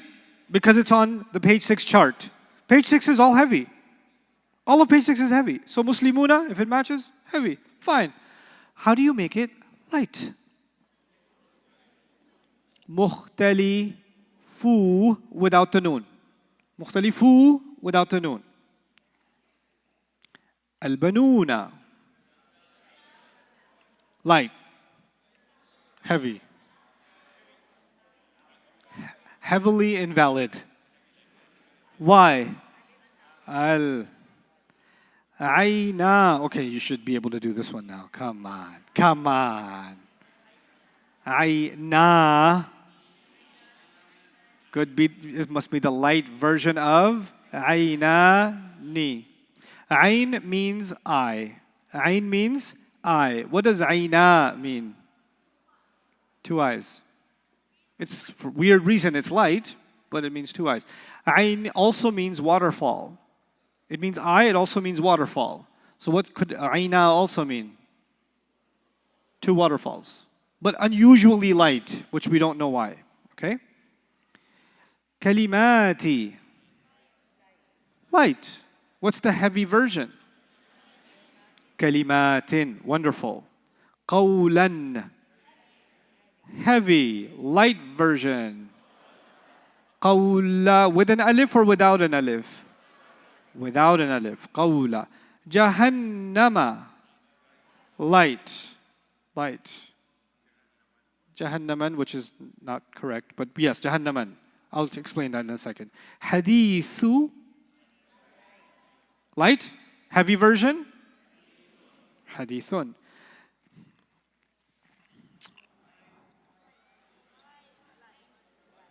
Light. Okay, that was the easy part. It's light. How do you know it's light? You don't hear an N. When you don't hear an N sound, it's light. Fine. But the more interesting question is, what's the heavy version? Dhira'i. This is aini becoming ay. Ani, light version. What's the light version of ani? Ah. What's the light version of aini? Ay. What's the light version of una? U. What's the light version of ina? E. What's the light version of atun? Atu. What's the light version of atin? What's the light version of what's the heavy version of dhira'aini? This is dhira'i. The heavy version would be, I gave the answer. Dhira'aini. I messed it up. I'm so disappointed in myself right now. All that build up for nothing. Okay. Now, we get to your next lesson, flexibility. We do a concept, we do a little bit of practice, you get a little used to it, life moves on. We gotta be done with this status business. Number is so much easier, gender is so much easier, type is so much easier. Status, oh my God. But this is the last part of status. So we're on lesson 4 of status. Status was, how do you tell, was the forms of status, rafa' nasab jar, done. How do you tell status? Ending sounds and ending combinations, done. And then pronouns are rebels, we don't know what that means later. That's a later problem. Yes?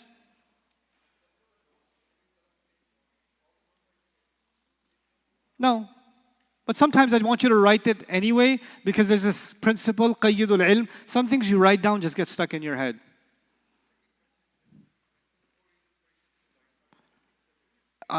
No, I will never tell you those. Of course I'll tell you.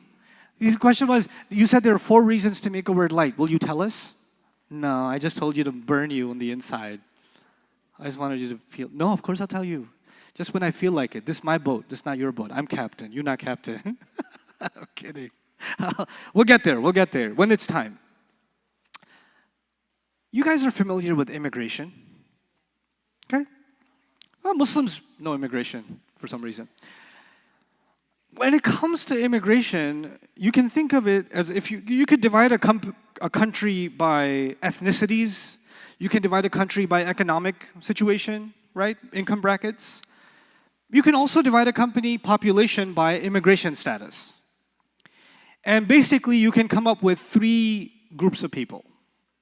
Citizens, Ashabul Jannah, Khalidina fiha. There are non-citizens, illegal aliens, illegal residents, Ashabul Nar. But then there's a middle category. What's the middle category? Work visa, student visa, green card, visit visa. You know, I lied about the visit visa, you know, J1, H1, something 1, right? Which one is the complicated category? The middle one. The top one is clear. The bottom one is clear. The middle one, complicated. There's another thing. Who has all the rights in a country? The citizens have all the rights. Who has practically no rights? The bottom. Who has some rights but not other rights? Middle category. Arabic isms are like immigration. Some words, some isms, full citizens. They're what? Full citizens. Other isms are like illegal aliens. No rights. And other isms are what? Middle category. But I'm not really talking about immigration or they came from another country and we got to build a wall. I'm not talking about any of that. I'm just giving you an analogy. Isms can be divided into 3 categories. Instead of calling them citizens, residents, and illegals, right? I'm going to call them fully flexible, partly flexible, and non-flexible. Does that make sense by the analogy? So fully flexible is like what in my analogy? Citizens. Partly flexible is like what?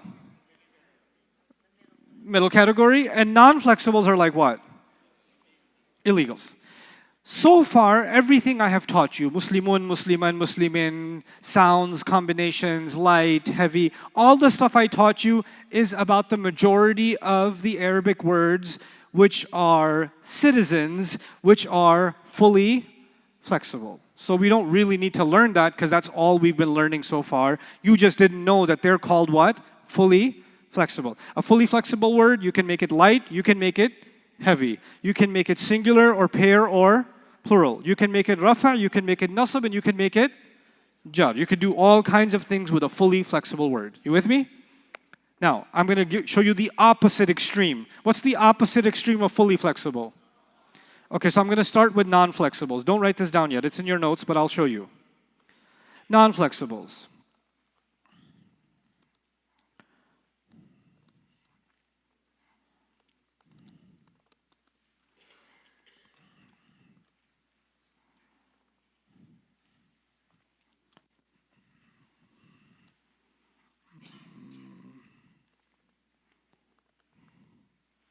Okay.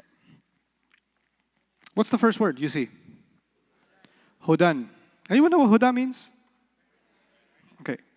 We learned there are three ways of saying a word. Muslimun, Musliman, and Muslimin. So I should have three ways of saying hudan. Yeah? It should be hudun, hudan, and hudin. Have you ever heard hudun? May Allah give you hudun. Have you ever heard that before? If you hear this word, what do you hear? Hudan or huda, but you don't hear hudu, and you don't hear hudi. You don't hear it. Now some people want to, they have kids that are named Huda, and they're like, hudi, hudu, hudi. That's different. Like one of my kids was born in the hospital, and there was another Muslim family. They had their child, and they named him Khidr. Khidr. Of course, Pakistani, so they said Khizr. But the mom was so excited about this baby, all day she would be like, Kiju, Kiji, Kuju, Kija. She was So you could do whatever you want with a name, but the official word is what? Hudan, not Khidr. Hudan. You're still in the story. The Rafa version of Hudan is actually Hudan. The Nasab version is also Hudan. Hudan, and the jar version is also, this word refuses to change at all. It stays exactly the same. It doesn't care if it's rafa. So you ask Hudan, hey, what's your rafa version? Hudan. What's your nasab version? Let me think about that. Hudan. What's your jar version? Hudan. Dhalika. Have you heard the word dhalika before? Have you heard dhaliku? Dhalika is just what? Dhalika. Rafa version? What's Rafa version? Dhalika. What's Nasab version? Dhalika. What's Jar version? Everything you learned so far, out the window, because this word is what? Non-flexible. Okay. Alladhina. Have you heard alladhina before? Alladhina sounds like it has a combination at the end. Ina. And ina sounds like a nasab or jar combination, like muslimina. So there should be an alladhuna yu'minuna bil ghaib. Alladhuna. You ever heard alladhuna? Every time you hear alladhina, what do you hear? Alladhina. So the rafa version of alladhina is what? The nasab version? Alladhina. The jar version? Alladhina. It does not change. Okay, let's try Isa. Isa. What's the rafa version of Isa? What's the nasab version of Isa? What's the jar version of Isa?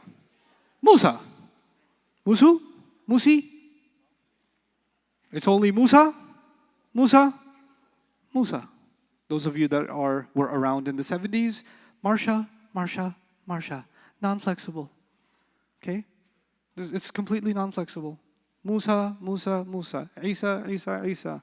Alladhina, Alladhina, Alladhina. But Ustad, how am I supposed to know which one is non-flexible and which one's fully flexible? Nobody cares about your feelings. 99% of the words in Arabic are, what do you think? Fully flexible. Some words are what? No, these right now. Some words are non-flexible. When they come up, I will tell you. Hey, by the way, this guy, non-flexible. And the moment you hear non-flexible, you just say, Oh, got it. Which means the rafa version, nasab version, jar version is same. You with me? Listen to what I'm going to say now. This is the wrong thing to say. The following is incorrect. Non-flexibles don't have rafa', nasab, or jar. That's wrong. Non-flexibles do not show rafa', nasab, or jar. That's correct. They have it, but they can't show it. Let's look at the word guidance. If I say, guidance helped me, guidance helped me, is guidance the doer? Guidance helped me. Is that the doer? So if it's the doer, what status is it? But it just can't show it. It's rafa', but it can't show it. If I say, I need guidance, who's the doer? I need guidance. Who's the doer? I am. What do I need? Give me some details. So guidance is what status? That's nasab, but can it show it? Well, it looks kind of nasab anyway.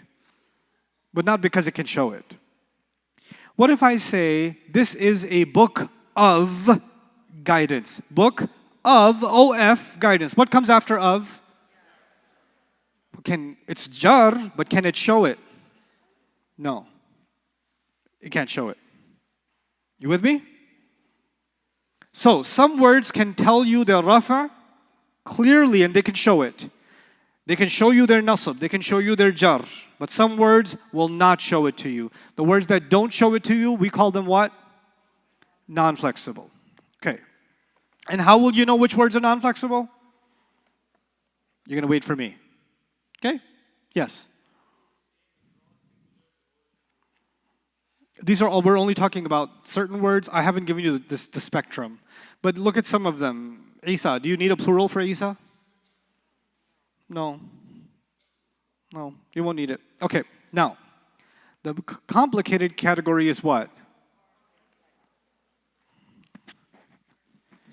Partly flexibles, there are, just like immigration, there are lots of different visas. Partly flexibles are lots of different categories. But for the purpose of this class, I'm going to keep it super duper simple. For the purpose of this class, partly flexibles are only two categories. Okay? Number one is places, and number two is non-Arab names. That's all. There are more categories. There's 5 more categories, but I don't care right now. For you, right now, only 2 categories. Which are they? Places and non-Arab names. Okay, so that's, if you find places in the Quran, chances are that place is going to be partly flexible.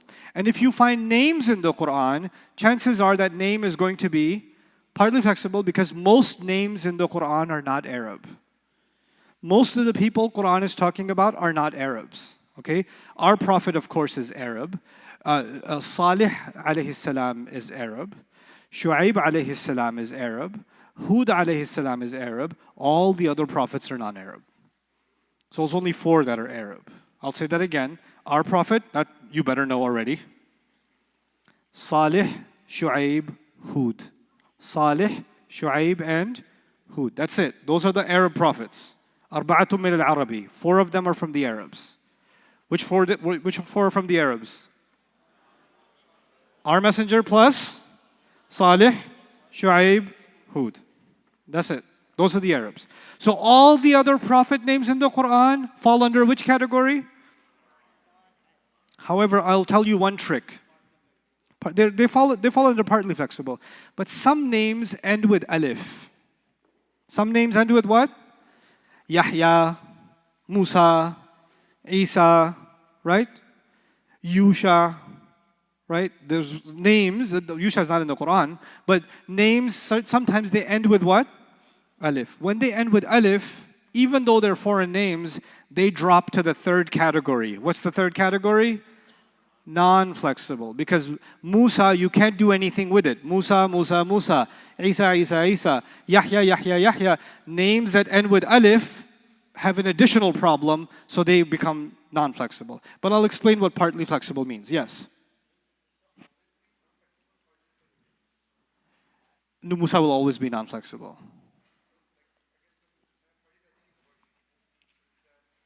Musay. You haven't heard Musi, you've heard Musay. That's a qira'ah difference. It's a pronunciation difference, not a grammar difference. Yeah. So in some qira'at of the Quran, you hear Musay, right, instead of Musa. But that's not because it's flexible. It's just in that qira'ah, the rafa', nasab, and jar is all Musay. Okay? So it's still non-flexible. But let me tell you what this is. Give me an Arab prophet's name. Okay. Salihun. Salih. Nasab version of Salih? Salihan. And jar version of Salih? Good job. Now, give me a non-Arab prophet's name. Okay, Ibrahim. I'll take it. Ibrahim. Ibrahim is not Arab. If Ibrahim was Arab, then all his kids would be Arab. Then we wouldn't be having a problem. I'm just saying. Okay? Ibrahim alayhi salam is the father of the Arabs. He's the patriarch of the Arabs and of the non-Arabs. Right? So, we are going to talk about Ibrahim alayhi salam as if it is a non-Arab name. You with me? Okay, now watch this. The Rafa version of Ibrahim is Ibrahimu. What is it? Do you notice the difference?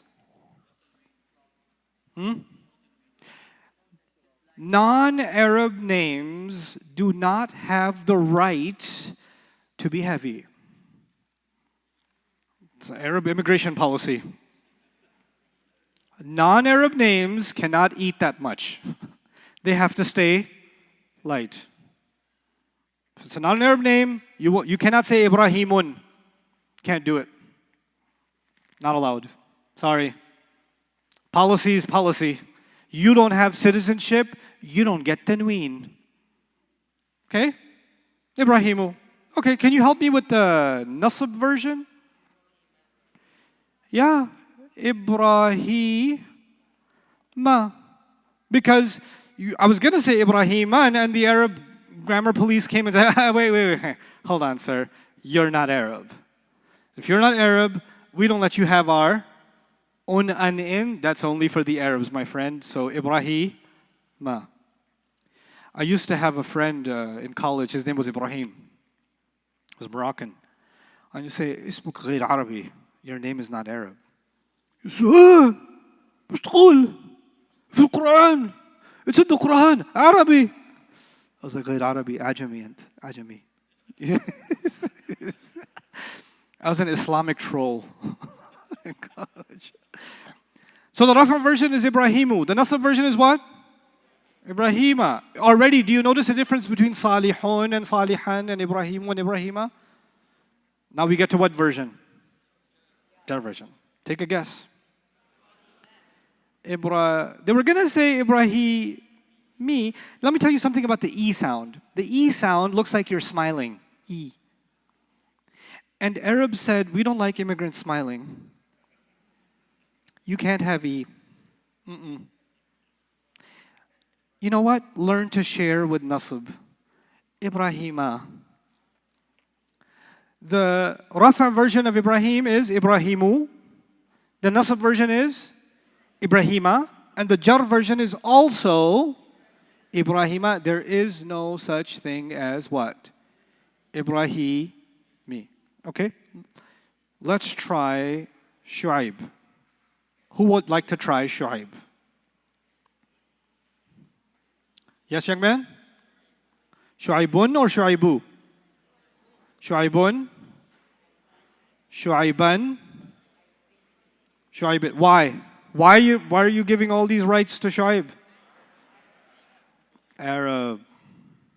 Our messenger, sallallahu alaihi wasallam. Actually, before we get to our messenger, Yusuf. Such a great surah in the Quran. What do we do with Yusuf? Arab or non-Arab? What you gonna do? Yusufu? Yusufa in Nasib and in Jar. Yusufa. Can't do Yusufi. Not allowed. Okay. Let's take it way back. Let's go old school. Adamu or Adamun? Sorry, Dad, you're not Arab. Adamu. Nasab version? Adama. Jar version? Adama.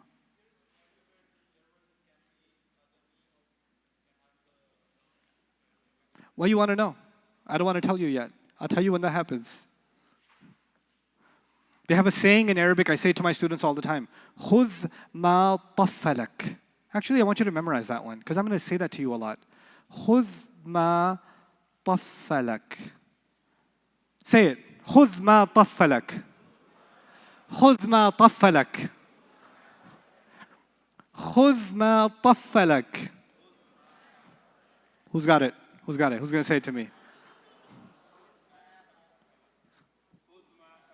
خُذْ مَا طَفَّلَكَ. Yes. I like it. Nicely done. Okay, you go to somebody's house. They have a big round table for dinner, and they got food. And in front of you, there's some chicken. But on the other side, there's some lamb, right? And you get your plate, and you don't want the chicken. What do you want? So you stick your armpit in the chicken, and your mom slaps your hand and says, خُذْ مَا طَفَّلَكَ. Take what is what? In front of you. I'm going to say that to you a lot because I'll be teaching you one thing. You'll say, but one day, will there be a new rule that breaks this rule? Can you tell me about that right now? And I'm going to say what? خُذْ مَا طَفَّلَكَ, and you'll feel the burn on your wrist.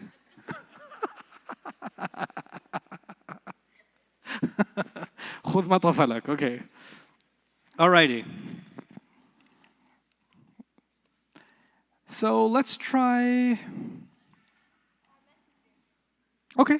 Our messenger, Muhammadun sallallahu alayhi wa sallam. Muhammadun. Shall I say Muhammadu or Muhammadun? Why? Muhammadan and Muhammad. Cool. Okay, one more. Okay, Ismail.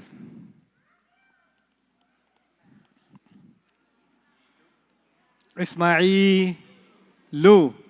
Nasab version. Ismaila. Ismaila. Very nice. Ismailu. Ismaila. Ismaila. Okay. Makkah.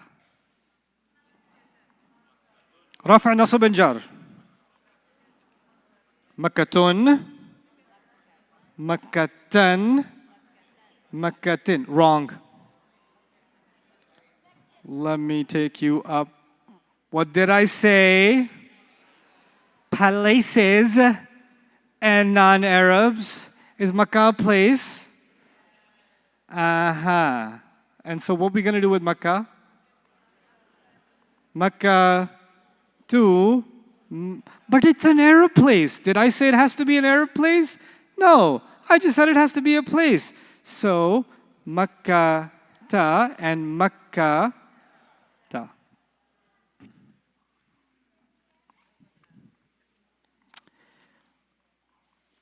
So what happens with partly flexibles? Yes. Huh? I'm coming. It's coming. I like it. I like how you think. So, there are three immigration categories. What were the three immigration categories? Citizen, resident, and illegals. Sometimes, residents can apply for citizenship. Yes? And sometimes it gets approved. And once it gets approved, they become naturalized citizens. And once they become citizens, they have all the rights of citizens. They are no longer considered aliens. So the Arabs, thousands of years ago, they were sitting at a barbecue and they said, we should have some kind of an immigration policy for some foreigners that their names should be treated like citizens. And one guy came up with an idea at the barbecue. He said, maybe if their name is spelled with 3 letters, we should give them citizenship. If their name is spelled with 3 letters, we'll let them pretend they're Arab. But your name gotta be spelled with how many? 3 letters. So what happened then is the word Ibrahim applied for citizenship. And they said, have you spelled your name? Yusuf applied. Why was the word Yusuf rejected? Adam alayhi salam applied. But Adam, they said, you came close, Dad, but you have 2 alifs. That's still what? 4. Then Nuh applied. Nuh applied. And what happened with Nuh? Is it 3 letters? They said, sir, you've been through enough. We offer you full citizenship. The Rafa version of Nuh, as opposed to all the other foreign names, is what? Nuhun, Nuhan, and Nuh. Not because Nuh is an Arab, but because Nuh is spelled with 3 letters. If you have a problem with this immigration policy, I will issue you the fax number for the Saudi embassy. You can contact them for why they did this thousands of years ago, but it's too late. It's already done. That's the policy. Then came some other prophets that said, hey, maybe we should take advantage of this program, citizenship program. Yaqub, yes or no? No, sorry, Yaquba. Maryam said, okay, I'm pretty sure they're going to consider me. Maryamu. No? Why not? How many letters? And then came Lut. 3 letters? What did the Arabs do? Alrighty. Lutan. Just like citizens. So, we've got 3 categories. Citizen, resident, alien. Citizen means Muslimun, Musliman, Muslimin, everything we learned. The middle category has many, but I only told you about 2 of them. Which 2 of them? Places and non-Arabs. Places and non-Arabs. And they will have limits, meaning U for Rafa, A for Nasab, and A again for Jar. You with me? They did create an exception. What was the exception? If you're 3 letters, we'll think about it. We'll let you have full citizenship. So it become Nuhan, Nuhun, Nuhan, Nuhin, Lutun, Lutan, Lutin. Okay, so the city of Yathrib. Yathrib. What do you think? No. Why? It's a place. Yathribu. Yathriba. Yathri. Okay, the Garden of Aden. Eden, the Garden of Eden, the Garden of Aden. It's a place, but it is 3 letters, isn't it? So they said, yeah, we do this with foreigners. We could do it with a place too. If you're a place, but you have how many?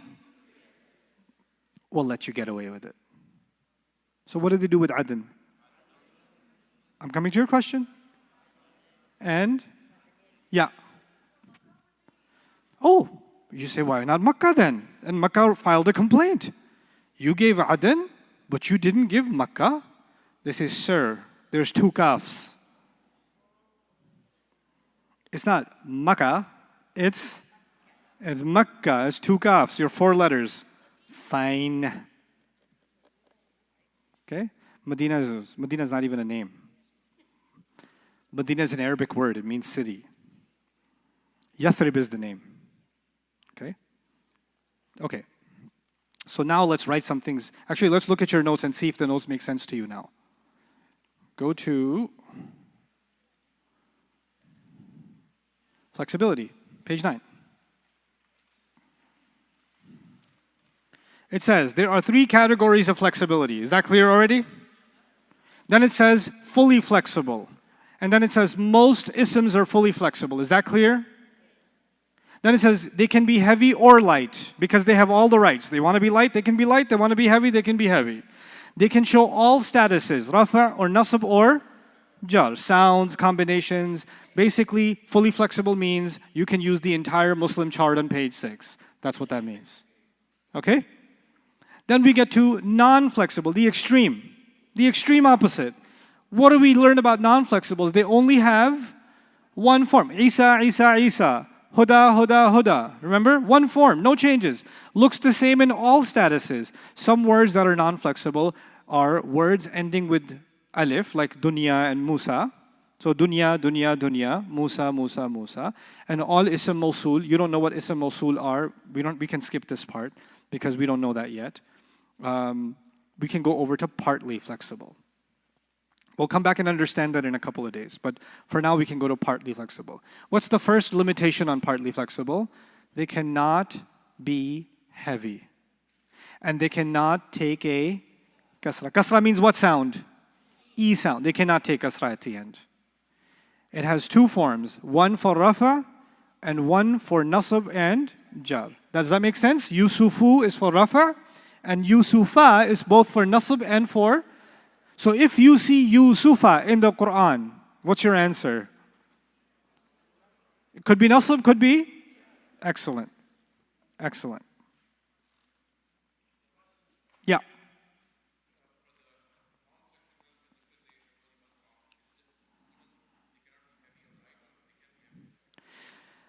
Some of them can, some of them can't. But the status stays the same. The sound stays the same, yeah. They can be, some non-flexibles can be heavy and light, others can't, but that's not a really important question for them. The more important question for them is, can they actually show the ending change? They can't really show the ending change. Okay? Let's do this. Are the following words fully flexible, partly flexible, or non-flexible? Let's do this exercise together. Number 1, Musa. Can somebody explain why this is non-flexible? You're right, it is non-flexible. No, non-Arab names are partly flexible. You said non-flexible. It ends with alif, which means the only way you can say it is what? Musa. There's no other way to say it. So Musa, Musa, Musa. That's why it's non-flexible. Okay? At number 7, we have Lut. Lut. Can someone explain why this non-Arab name is fully flexible? Because it's 3 letters. Very good. Lutun, Lutan, Lutin. Dallas. It's not in the Quran. It's Dallas. You're like, Dalasa. No. It's just Dallas. Fully flexible, partly flexible, non-flexible. Non-flexible? I mean, we're not talking about partly flexible. Because places and foreigners are partly flexible. This is a place, so it's partly flexible. Which means the rafa', nasab, and jar version are what? The rafa version? Dalasu. Nasab version? Dalasa. Jar version? Dalasa. It'am means to feeding. It'am means feeding. Is that an Arabic word? Is that a general Arabic word? What should we assume about general Arabic words? Fully flexible. So give me the rafa', nasab, and jar. It'amun, it'aman, it'amin. Because remember, normally a word should be heavy. You have to have a reason to make it what? Light. Rabb. I'm not going to help you. I'm not helping you. You help me. What is it? Fully flexible. Why is it fully flexible? Arab word, an Arabic word. Okay, what's the rafa' nasab and jar of it then? Rabbun, Rabban. Excellent, Rabbin. Alaq, clot. Alaq, Arabic word. Fully flexible. Help me out here. Rafa' nasab and jar. Alaqun, alaqan, alaqin. Yatim means an orphan. Fully flexible. Give it to me, come on. Yatimun, yatiman, yatimin. Good job. Adam. Fully non-flexible.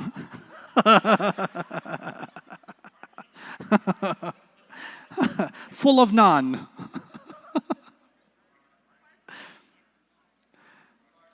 I hear partly, I had fully, I hear naan, I hear alayhi salam, but I don't know what. What? Partly full? Why? Somebody, whatever answer your is, you better give me a reason. Yes, young man, tell me. Go on, there's 2 alifs, and what happened? It's partly flexible. Very good job. Rafa nasab and jar version, young man. Go ahead, tell me. I'm so happy right now. How many kids here doing Hifdh or done Hifdh? Okay, I'm especially happy for you guys because this is gonna like make you so messed up when you pray. It's gonna really make you enjoy Salah. And it's just, I'm really excited for you. Really, really excited. Muhammad, sallallahu alayhi wasallam. What do I do?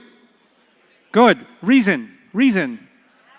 Arab name. Very nice. So, Muhammadun, Muhammadan, Muhammadin. Excellent. Jannah.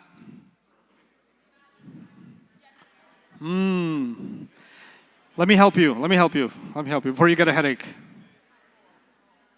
Jannah means garden. Wait. Jannah means what? Garden. Now, Dallas and Jannah are different. Well, definitely different. But Dallas is the name of a place. But Jannah is the word for a place. It's not the name of a place. School, is that the name of a place or the word for a place? It's the word for a place. University, is that the name of a place or the word for a place? Masjid, is that the name or word? The partly flexible thing is not about words. It's about what?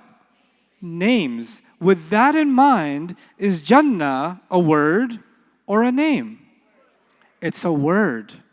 It's actually a word. It's not a name. It's actually a word. And because it's a word, it's just another Arabic word. Somebody can have a Jannah in their backyard, technically. Okay, Surah Al-Kahf, a guy owned 2 Jannahs. He had Jannatayn, Aini, 2. Pretty cool. He had 2 Jannatain. So Jannah is just a word for what? Gardens, which means this is what kind of flexibility?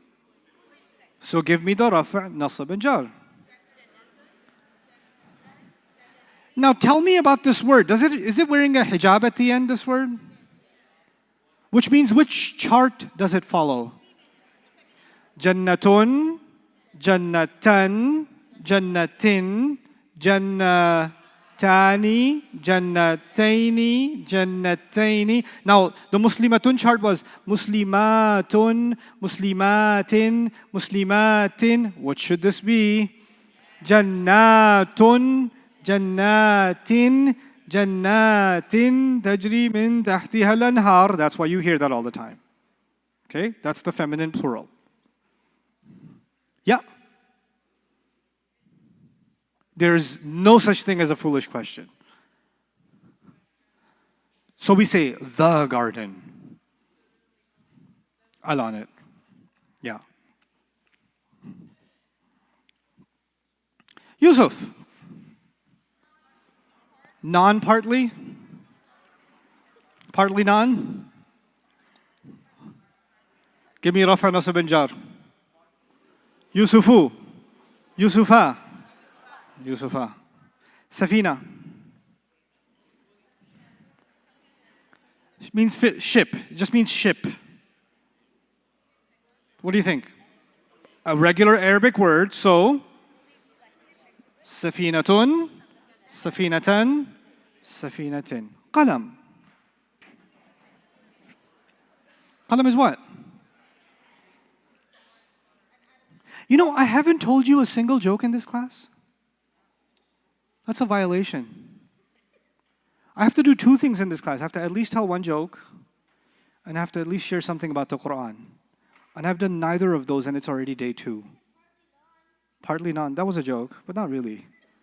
I need to use one of my jokes that I use for years, and I don't get tired of saying the same joke over and over again, and I'm going to victimize you with the same joke.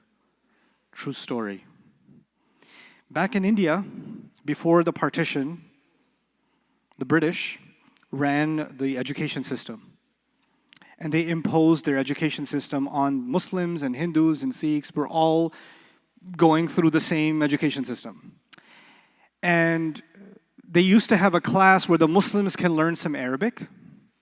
And they used to have a class where the Hindus can learn some Sanskrit, their religious language, right? And the Chancellor of Education from England came to, you know how sometimes these government officials come, they audit the school, and they want to come into the class and see what you're teaching, right? So the Chancellor came, and he was going to visit the Muslim classroom, he was going to visit also the Hindu classroom. So he went to the Hindu classroom first, where they were teaching Sanskrit, right? And he said, so what do you teach here? And he said, we teach Sanskrit, sir. So he said, have 2 of your students make a conversation with each other in what? Sanskrit. He said, no. We learned the grammar of Sanskrit. We learned the verb conjugations. We learned how the nouns work so they can read the ancient book. We don't speak Sanskrit. We just learned the grammar of it. And he said, you're teaching a language and all you teach is the grammar? This is useless. This program is canceled. You're fired. The Chancellor was going to come where next? What is the Arabic teacher doing? The same thing I'm doing with you. If I told you to have a conversation right now with each other, what are you going to say? Muslimun, Musliman, Muslimin? So the Arabic teacher sent one of his kids as a spy to the Sanskrit class to see what the Chancellor is going to say, and he came back to report. They said grammar, and the guy got fired. So they had to prepare. They had like 30 seconds to prepare before the Chancellor showed up and came into the class. And he said, what do you teach here? Sir, we teach Arabic here. And he said, okay, well, have 2 of your students make conversation with each other in class. So the teacher said, Abdullah, Zakaria, begin. And Abdullah said, A'udhu billahi minash shaitanir rajim. And Zakaria said, Bismillahir Rahmanir Rahim. Qul huwa Allahu ahad, Allahu samad. Lam yalid, wa lam yulad, wa lam yakul lahu kufuwan ahad.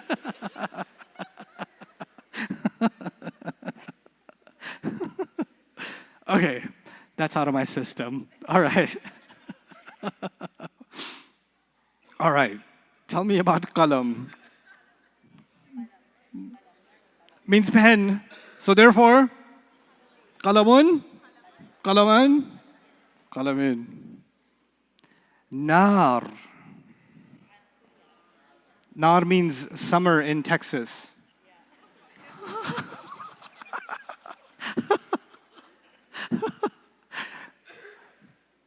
Okay, what is nar? What is رفع نصب جر؟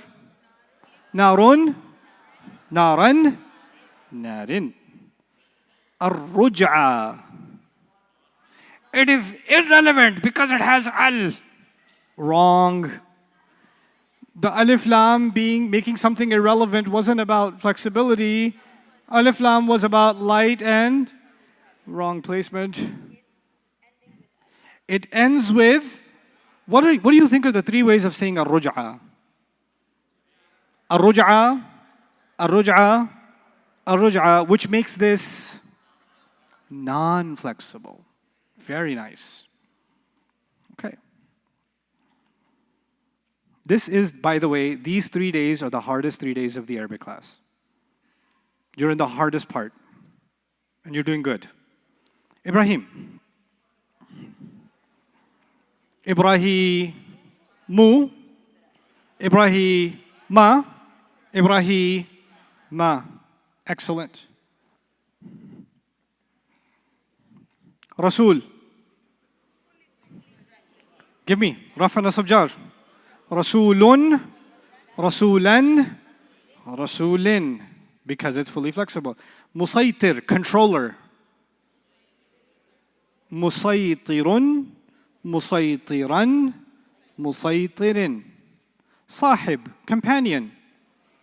Sahibun. Sahiban. Sahibin. Isa. What did you say? Jesus. What? Okay, I'm kidding. Isa. Isa. Isa. Non-flexible. Rahma. Oh, actually, should I go for? No, yeah. Rahma. Arabic word? Rahmatun. Rahmatun, Rahmatan, Rahmatin. Masjid. But it's a place. But it's a place. It's the word for a place, not the name of a place. Good. Masjidun, Masjidan, Masjidin. Fir'aun. Partly flexible? Why is he partly flexible? Non-Arab name. Non-Arab name. So the rafa' nasab and jar of Fir'aun. Fir'aunu, Fir'auna, Fir'auna. Al-untha. Why is it non-flexible, everyone? Ends with alif. Love it. So give me the three. Al-untha, al-untha, al-untha. Wonderful. Lahab, flame. Fully flexible. Lahabun, lahaban, lahabin. Good job. Okay. Yesterday I made you memorize something. What did I make you memorize? Give me. Muslimun, Musliman, Muslimin, Muslimani, Muslimaini, Muslimaini, Muslimuna, Muslimina, Muslimina, Muslimatun, Muslimatan, Muslimatin, Muslimatani, Muslimataini, Muslimataini, Muslimatun, Muslimatin, Muslimatin. You must know this so well. Now when you have, some of you have Arab friends. They say, oh, you take the Arabic class? What you learn it? Huh? And you say, oh yeah? Muslimun, Musliman, Muslimin, Muslimani, Muslimaini, Muslimaini, Muslimuna, Muslimina, Muslimina, Muslimatun, Muslimatan, Muslimatin, Muslimatani, Muslimataini, Muslimataini, Muslimatun, Muslimatin, Muslimatin, Aqimis Salah. Right? That's what you gotta do. And you shouldn't just do this with Muslim. You should do this with everything. Your friend calls you and says, hey man, you want to play some ball? You're like, yes. Balun, balun, balin, balani, balani, balani, baluna, balina, balina, balatun, balatan, balatin, balatani, balatani, balatani, balatun, balatin, balatin. Do it so many times, it gets nailed in your head. This is the only homework I give you. Know some of these things, you have to know them. Whatever word. Do it, and do it. So it's grilled in your head. Singular, pair, plural, rafa, nasab, jar, masculine, feminine. It's stuck in your head. And that grid, you can use it all the time. And the more you use it, the faster you're going to get. The more you practice it, the more you try to identify, man, it's going to be beautiful. This identification is a power. It's a really strong power to have. Okay? The only additional knowledge today, light and heavy, not that big of a deal. And among the non-flexible, fully flexible, partly flexible, actually summarize it. You know the hardest part of it, the most important part of it is foreigners. Because the Quran mostly has names of foreigners. So what should you remember about them? U, a. That's it. U, a, and a. That's the key thing to take away. But now, before I let you go, because every day, I'm in this class, I'm going to make you memorize some things. And those will decide how well you memorize and understand these few things will decide how far you go with your Arabic. I've been teaching Arabic for a long time. I've been teaching Arabic for over 20 years. Okay? And I have students that have even surpassed me, much surpassed me. And the students that go far are the students that build their foundation well. And part of that foundation is memorizing some of this stuff. Okay? So I'm going to give you your second memorization assignment today. But I don't want you to memorize it at home. You're going to do this with me before Isha starts. You will know it. Every one of you. I don't care if you're 70 years old or 700 years old. I don't care. I don't care if you're 7 years old or 5 years old. I don't care. Listen to me. Don't be intimidated. Just listen and repeat. Huwa, huma, hum. Huwa, huma, hum. Huwa, huma, hum. Huwa, huma, hum. Out loud. Some of you are rolling your eyes so hard they could fall out of your sockets. Huwa, huma, hum. Don't say huma, huma, huma. I said huwa, huma, hum. Huwa, huma, hum. Huwa, huma, hum. Huwa, huma, hum. Huwa, huma, hum. Huwa, huma, hum. Huwa, huma, hum. Got it? Okay. Hiya, huma, hunna. Hiya, huma, hunna. Hiya, huma, hunna. Huwa, huma, hum. Hiya, huma, hunna. Huwa, huma, hum. Hiya, huma, hunna. 5 times. Huwa, huma, hum. Hiya, huma. No, show it on the screen. Show it on the screen. Huwa, huma, hum. Hiya, huma, hunna. That's 1. Huwa, huma, hum. Hiya, huma, hunna. 2. Huwa, huma, hum. Hiya, huma, hunna. 3. Huwa, huma, hum. Hiya, huma, hunna. 4. Huwa, huma, hum. Hiya, huma, hunna. 5. Now without looking.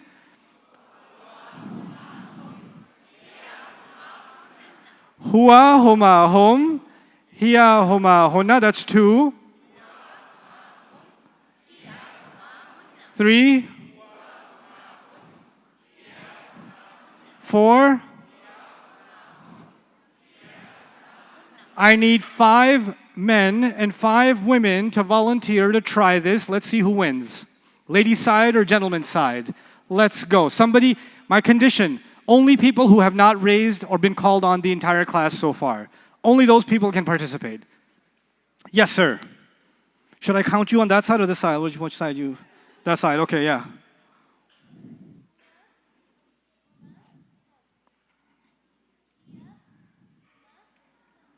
Huwa, huma, hum, hiya, huma, na. Excellent. Can you, volunteers, can you grab a mic, please? Can you grab a mic? I want to hear them. Okay, ladies' side. We got 1-0 so far. Yes, back there. Huwa, huma, hum, hiya, huma, hunna. That's 1-1. Gentlemen. Oh, I need my volunteer to run again. Nouman, where are you? Go run, child.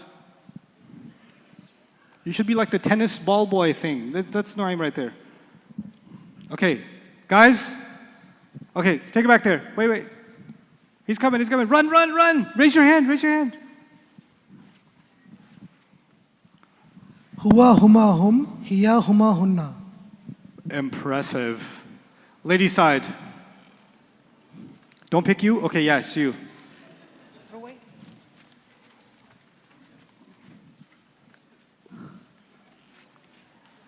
Finish crying and then... Yeah, take her. This is the one who's hiding. Yeah, go get her. Yep, she's on the floor, just trying to get under the chair somehow. That's the one. Yep. There you go.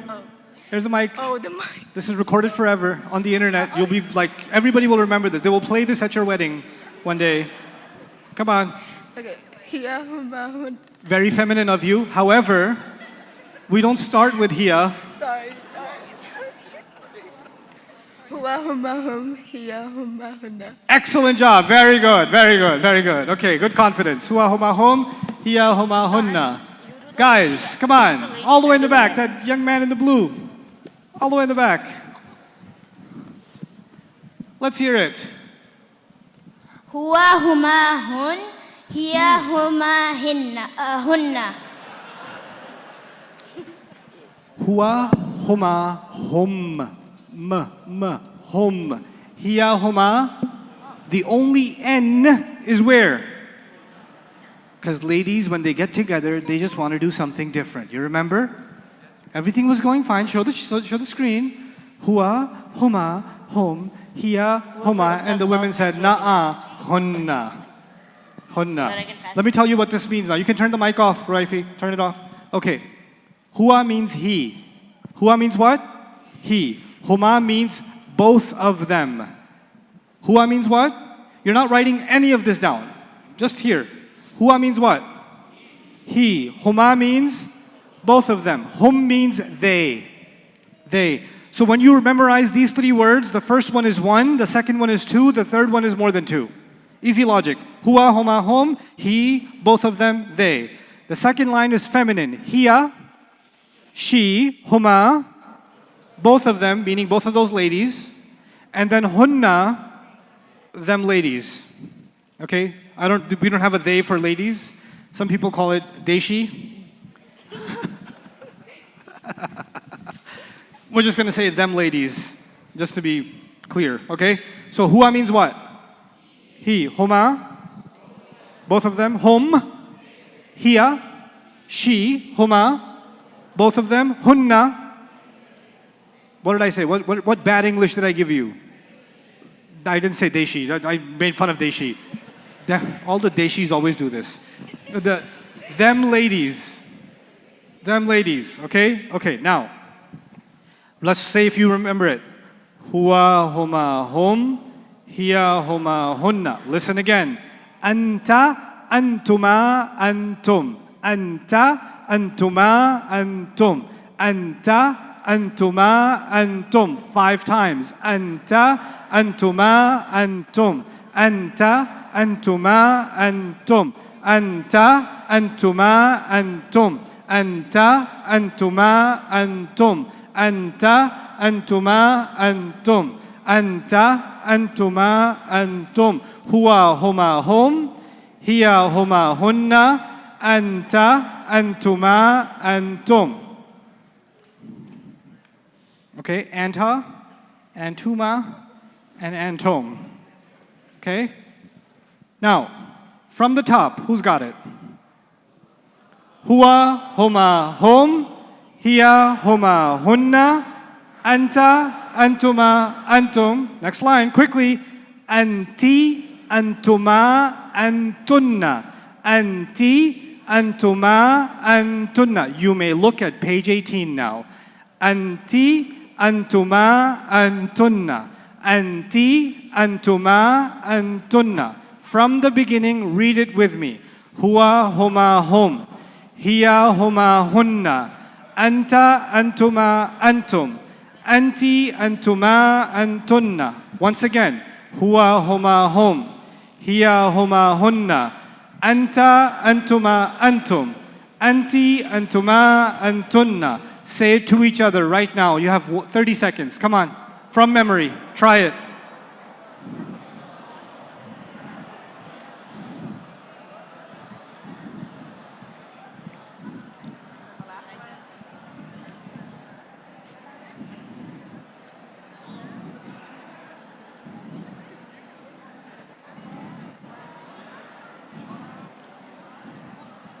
Ten seconds.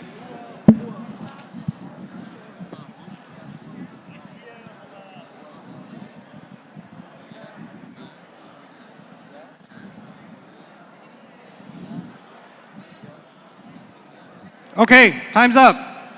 Huwa with me. Huwa, huma, hum. Hiya, huma, hunna. Anta, antuma, antum. Anti, antuma, antunna. Last 2. Ana, nahnu. Ana, nahnu. Anta means you. Anta means what? You. Antuma means, what happens every time you have 3 words? What happens every time?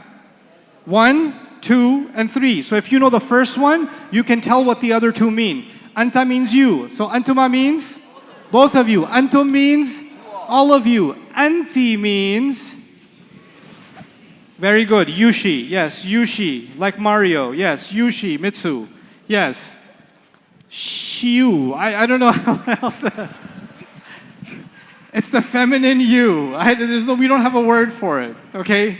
So it's the feminine you. We're going to call it shiu. I don't know what to do. Yushi. I give up. I've been doing this for 20 years. Yushi has stuck. And I don't even come up with it. Somebody always says, Yushi. So Yushi it is. Anti, Yushi, Antuma, Yutushi. And Antunna, y'all ladies. Y'all ladies, okay? Ana means what? Ana means I, it works for man or woman. And nahnu means we. Tomorrow when you come, if you have a question tomorrow, and you will, whenever you have a question, you'll say, Assalamu alaikum, huwa huma hum, hiya huma hunna, anta antuma antum, anti antuma antunna, ana nahnu. I have a question. That's what you're going to do. Because you will know page 6. You will know page 6 like it's your social security number. And you will know page 18 like it's your date of birth. You will know it. After Salah today, some people will be sitting doing Subhanallah, Subhanallah, Subhanallah. You'll be doing Huwa huma hum, Hiya huma hunna, Anta antum antum, Anti antum antunna, Ana. You will do this. You will memorize these 2 perfectly before we meet in class tomorrow. Enjoy your time off and make dua that we make the most of this program together. Barakallahu li wa lakum. Assalamu alaikum wa rahmatullah.